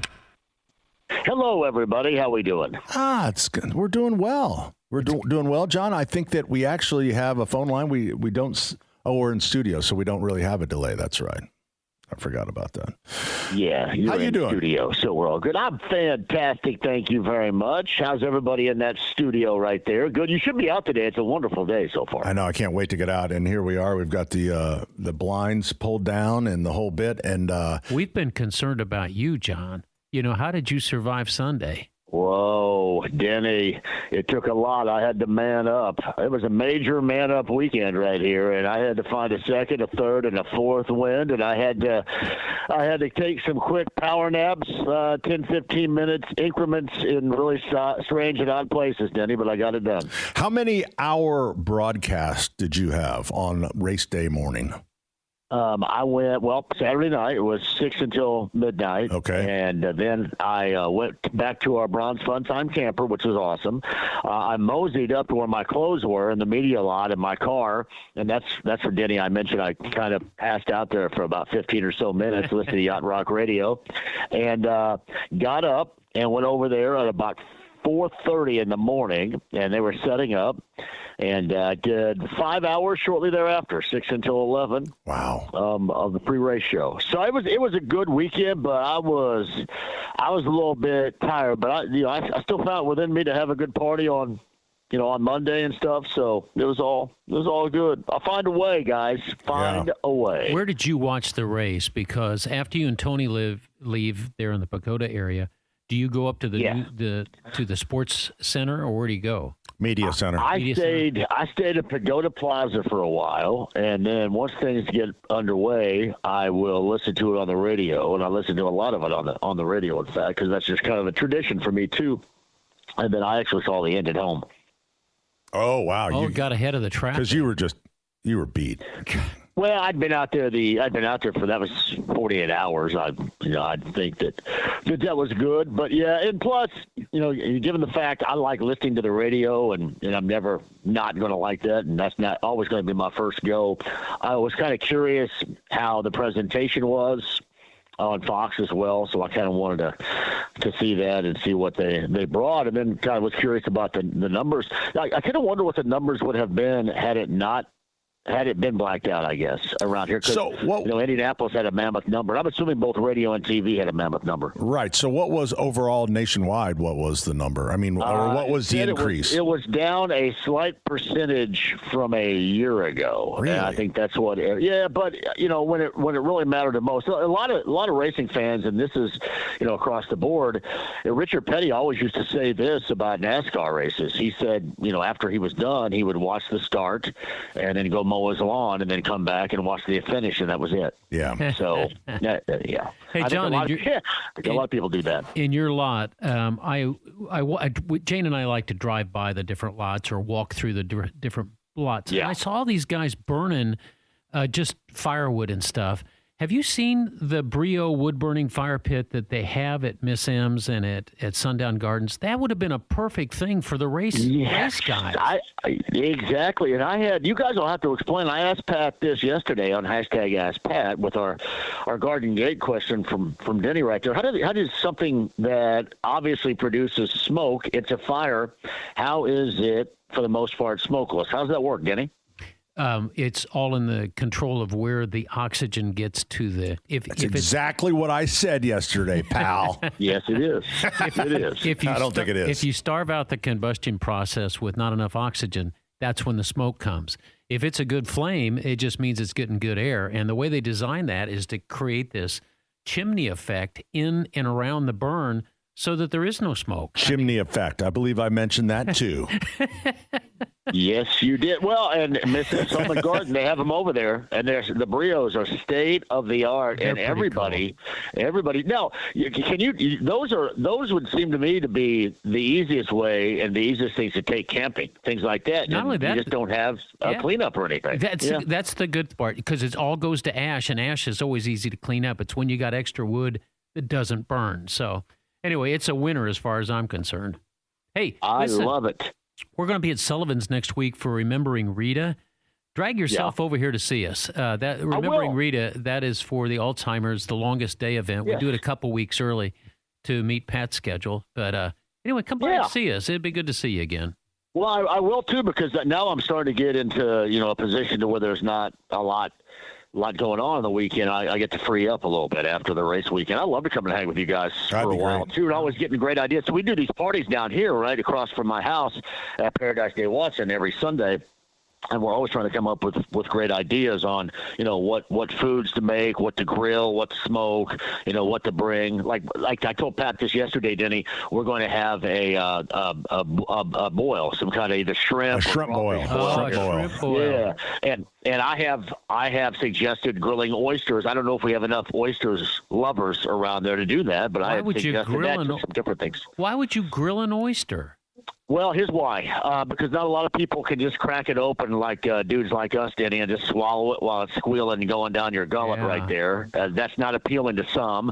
So you put them, you leave them on the half shell right there, and then you put like cheese or jalapenos or, whatever you like, Parmesan on top, and you grill it, and it takes a lot of what the normal nastiness takes away. Yeah, it does. And even if you get like the grain of sand or something, as a part of it, which is common with oysters, it masks it and it makes it taste better. So that is how you grill oysters. Not a lot of people do it because, first of all, it is a lot of work for just a little gratification. It's kind of like crab. You get crab around here, and you work and you work and you work, and you get this like little bitty, little finger worth of meat, and it's not really worth the effort. So it's kind of the same. But yeah, if you guys have any ideas, let us know, because we've kind of, run the gamut on smoking and grilling, and we're kind of curious any ideas. Now, is this a neighborhood party, did you say? Where?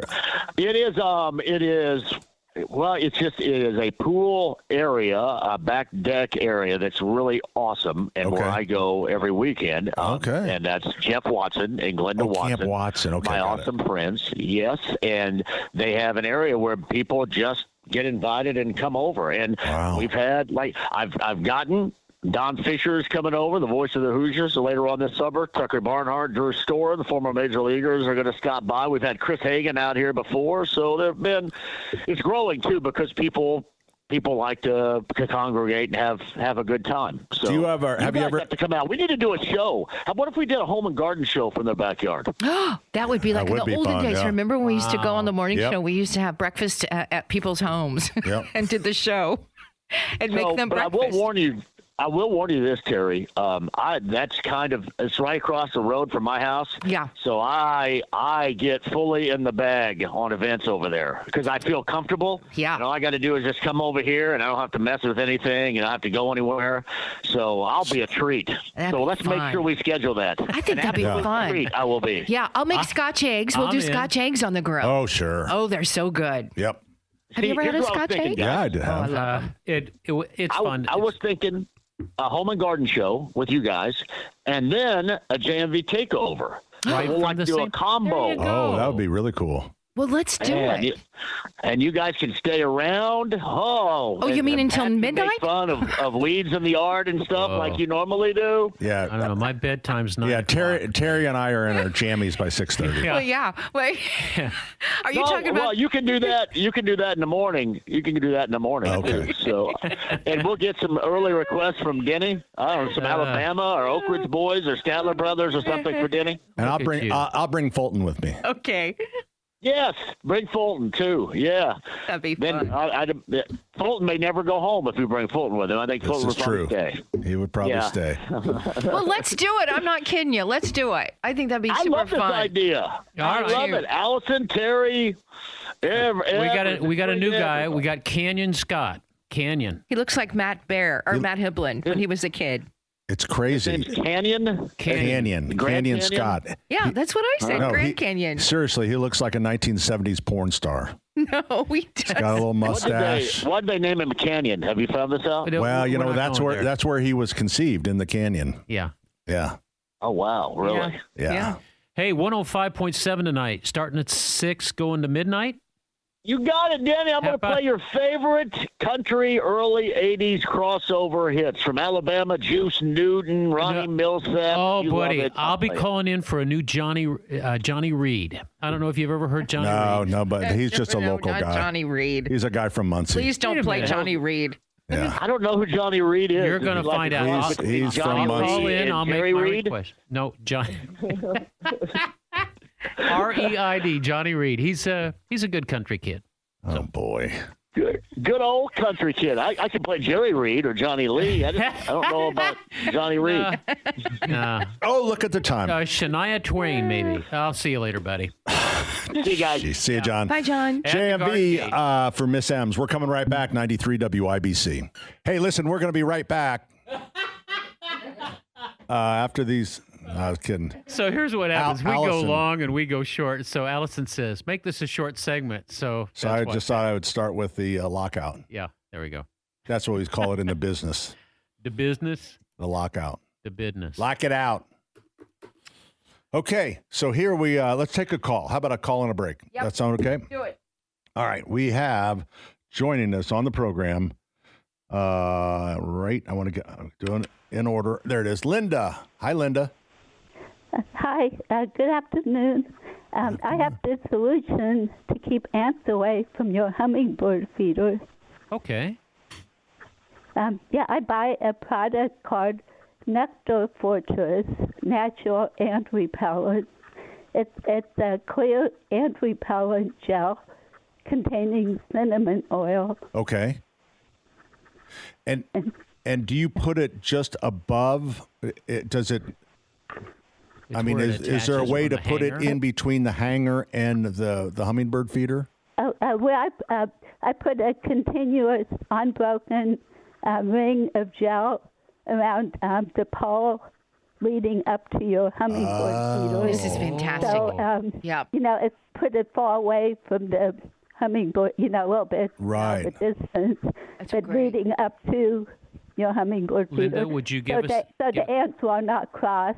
Would you give us but the you name? have to put a continuous gel. a continuous line of gel. Okay, so they can't. Yeah, so your little fortress, so you can't I get think through. that's brilliant. So- I have the worst problem with ants on the bird feeder. Or Can the you give us hummingbird the feeder. name one more time? Oh, it's called Nectar Fortress, NECTAR, Nectar Fortress, natural ant repellent. Thank They're you. just small tubes, but they you don't put it up. You don't have to put it on too often, but after a while, you do have to, put new. Freshen it up a little bit. Yeah. After it, after a while. There you go. But it lasts a long time. Excellent. Well, thanks for that information, Thank you, Linda. thank We you. certainly appreciate that. You can also buy, you can buy an ant trap that goes in between that they sell, but hers sounds like it might be sounds even like a better. We'll see it at It's a Sullivan Yard real repellent. soon. You want to kill, naturally kill. You always want to kill. Go for the kill. Hers is a Me? repellent. Yes. No, mine is definitely a trap that involves snaps and metal and thorns and things like that. And Sure. trust me, And the ants will be in pain when they die. Oh, man. Coming right back, 93 WIBC. Hey, I think Canyon's in control of the. I looked into the booth. Canyon's in control. Doesn't that remind you of NASA? Doesn't he look like he's in the NASA control room? He does. I'm telling you, he looks like he's from the 70s. I tell you what, if he could do the countdown, I know we'd see a launch someplace. All right, 239-9393 is our number. Joining us on the program is, I really have never gotten a hold of this or gotten used to the call screener. James. Hey, James. Hello. Hello. Yeah, this is for Denny. Okay. At the end of the first hour, he had made an offhand comment that there were no plumbers during time. I said so Jesus was a would have been a carpenter. plumber, but there were only carpenters back then, so he couldn't be a plumber. Right. That caused me to think, how did they dispose of human waste during that time, since I don't think they had invented outhouses by that time? No, they hadn't. They used pottery, and just like our ancestors from the 1800s and early 1900s, they had what they called the pots. They would have a pot with a lid, and they were, as I remember reading in the history of plumbing, it was tall and skinny pot. But what they didn't have was they didn't have any way to wipe. And so there was always a water source for them. And it's really kind of gross, James. And I remember this voice. Are you from White Dad, Black Dad? I can't remember this voice I know. Were you in Korea or in Germany during the... Yes. Yes, I knew that. I knew this voice. Yeah, James, it's really kind of weird. They used foliage more than anything. But when you do the history of plumbing, it's kind of gross, James. It's just gross. It also made me wonder, how did women solve their problem when they had their period? Oh, gosh. Now okay, that- listen. Hey, look at the time now. I'm a plumber, James. I'm telling you what. Okay. I don't know, son. I don't know.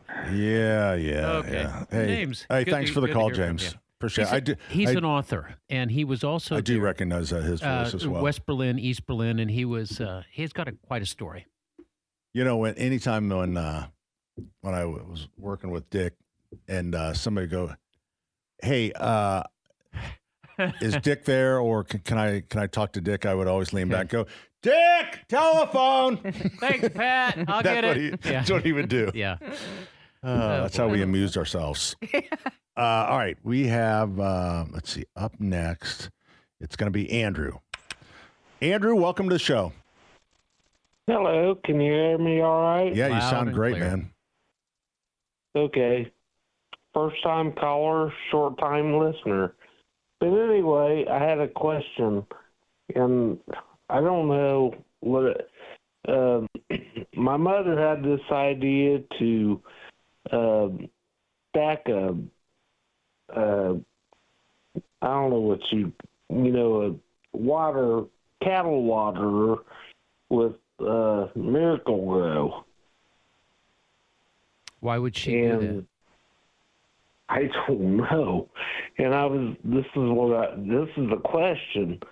Should I take some of the Miracle Grow out and put it in buckets, and then go over to our cornfield and get some of the topsoil and put that, kind of layer it in there, and then put the topsoil back on. You're talking about for the tomatoes? Yes, for tomatoes. Well, first of all, you don't want your plant to go vegetative, so you don't really want to do any fertilizer. You can fertilize it when you plant it, and then after that, you don't fertilize until it starts to set fruit. Because if the plant goes vegetative because of too much fertilizer, you're not going to get fruit. You're just going to get a lot of vine.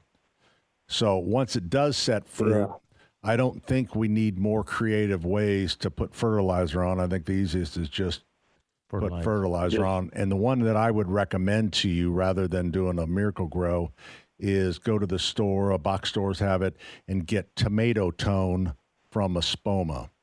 Oh, that's a new one. I haven't heard that one, Pat. Yeah, actually, they came out with that in 77. I've never heard of anything like that. Yeah, and so what tomato tone has, not only does it have the mycorrhizae that helps the plant grow, but it also has calcium, and that helps even out the watering to prevent blossom end rot. Okay, and one more quick question. Sure. You don't want to overwater things because you want the roots to grow deeper into the ground, correct? Yeah, correct. The rules for watering a tomato, because they tend to get overwatered, is because a tomato, the vine protects itself from the sun. So when people see the vine is kind of shriveling itself, it's protecting itself. And what people do in the the afternoon hours is they start watering. So what you want to do, you look at your tomato in the morning, and if it looks like it needs water, that's when you water it. But don't be fooled by the tomato kind of shielding itself in the afternoon. Okay. Well, I appreciate listening to you guys. I just had to call in. I'm glad you did. All right. Well, thank you. All right. Thanks, Andrew. You just had to take that shot at me, did you? I knew Espoma did all those things. I didn't know there was one for tomatoes. No, it's practically new. I mean, it's 1977. Yeah, because I remember I was a senior in high school, and that's 49 years ago. And I was in geometry, and I was looking through the Espoma catalog, and I said, "Look, there's a new tomato tone." We're coming right back with more 93 WIBC.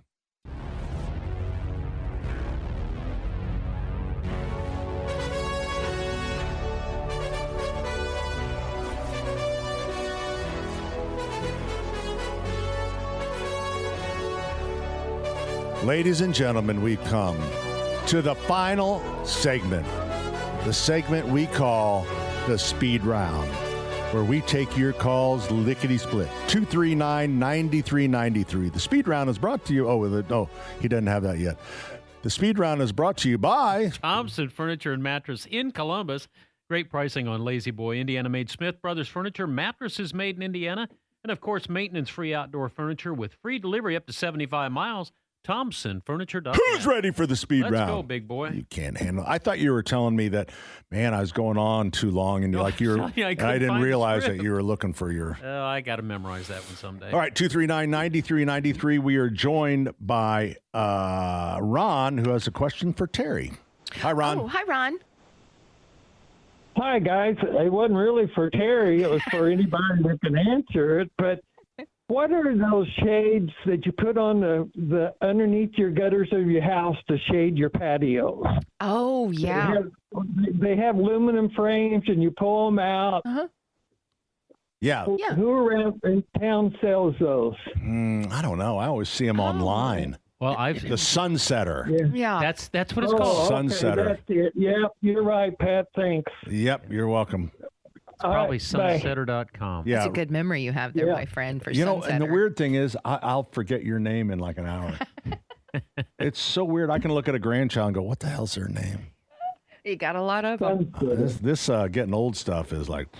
Not for sissies. Bye, Ron. Thanks, Ron. Did you hang up on him? Nope, he hung up on us. I can't blame him. He was done. He's calling the Bob and Tom show now for a better answer. Hey, it's about time for Diane's husband to call in. Southside Tom? Yep. That's Diane's husband. Oh, 239-9393. Tom joins us on the program. Hi, Tom. Good afternoon. Danny, you beat me to a punch. The first thing I was going to say is Diana said hi to you. But no, you had to ruin that. You always call him the speed round, which I think is interesting. But anyway. But, fantastic woman. I've been in hospital and a couple other things the past couple of weeks, and she has taken wonderful care of me. So I'm going to do a shout out for my wonderful wife. Yeah. Tom, I tell all my friends, you've got to stop sitting on strange toilet seats. Okay? That's where all your problems started. Just clean up your act, Tom. Okay, I appreciate that. Bless you. And Pat, we enjoy having you there. Of course, everybody else there, so thank you. Couple of quick remarks here. You talk about plumbers in the Bible. Now, check with Monsignor Shade on this. Have we forgotten about Moses?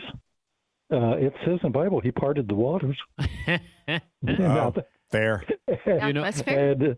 And then we have to remember the ark and old Noah. All those animals, he had to have bathrooms on that dang boat. There's no two ways around. Wouldn't that have been something? Listen, Tommy, I just got a note from my friend. I'm not going to give his name. He says, you probably know this. The Romans dumped sewage in the streets. In Pompeii, the raised stones are crosswalks, and people would avoid sewage-filled streets, and the chariots would straddle it, but they got right back. Anyway, they were traveling in Italy, and they saw all these sewage troughs in the road. That's how they handled it. Okay, Denny, did that lead to the invention of the nose clips? Because they certainly didn't want it. I don't know. Yeah. One other thing real quickly. Little Flower on the east side, and my favorite, St. Jude down by Roncalli. Great festivals going tonight from about 5 o'clock on. Spend your money. The Catholics will take all they can get. That's right. And you know what? Monsignor Shadle commented on that earlier, that if you bring your contribution for Sunday Mass, then you can hand it in there and skip Mass. That's what he said. It counts. I wondered about that. Thank you very much. Take it from a Catholic. He knows his stuff. That is from Monsignor Shadle. So just drop it in and you're good. Hey, thank you, Tom. He said he was going in for knee surgery. I offered to do the knee surgery for Joe because he's so cheap, but I don't think he wanted this plumber to get his hacksaw and wow, that's surprising. Yeah, you that's think? Surprising, Dan. All right, what's everybody going to do today? Today, it's a beautiful day, isn't it? I'm going to be going to some rummage sales. Oh, are you? Yeah. Okay. Garage sales, yard sales. I'm going to go to work. That's right. You got to go to work. Yeah, I'm going to be using that new product from Lucas Oil to put into the hydraulic fluid on the forklift. On the forklift. To seal the seals. Thank you. I still can't believe that there's a product that will solve this, that you don't have to dismantle It's probably not going to work. It's going to work. Don't be that way. It's made by Lucas Oil. It's going to work. Okay. Don't forget, next week we'll be at Sullivan Hardware, 71st and Keystone, remembering Rita. Yeah, so it's our anniversary sale. So we'll be doing Pop the Balloon and all that good stuff. But we also have combined that with Remembering Rita. The longest day for the Alzheimer's. Day. If you're new to the area, that's Pat's mom. That's my mom. Was Rita. And unfortunately, she got Alzheimer's. And, I was very fortunate because I have 5 sisters. And 5 sisters that all live in town. So my mom was really well taken care of. Yeah. Everybody had, but it's just miserable. And then, the worst part about it? What? She started to like cats. She hated cats. And she started to like cats? Yes. I'd go into the memory care unit and she'd have a cat on her lap. It's like, oh, dear Lord. Are you allergic to Because a lot of them have the robotic cats now. Oh, really? Yeah. They're robotic cats that spin and meow and raise their head and purr. And do they have a mechanical litter box? They don't. You don't have to have They have one. a litter box. It's awesome. They have dogs and cat robots that are in a lot of retirement and senior I'll be darned. communities. They did have one of those bowl things that my mom would ride. A what? A what? A mechanical bowl? Mechanical bowl. They had that over You are one crazy dude. They had it in the TV room. And the other patients, it would be really fun. They'd strap somebody on.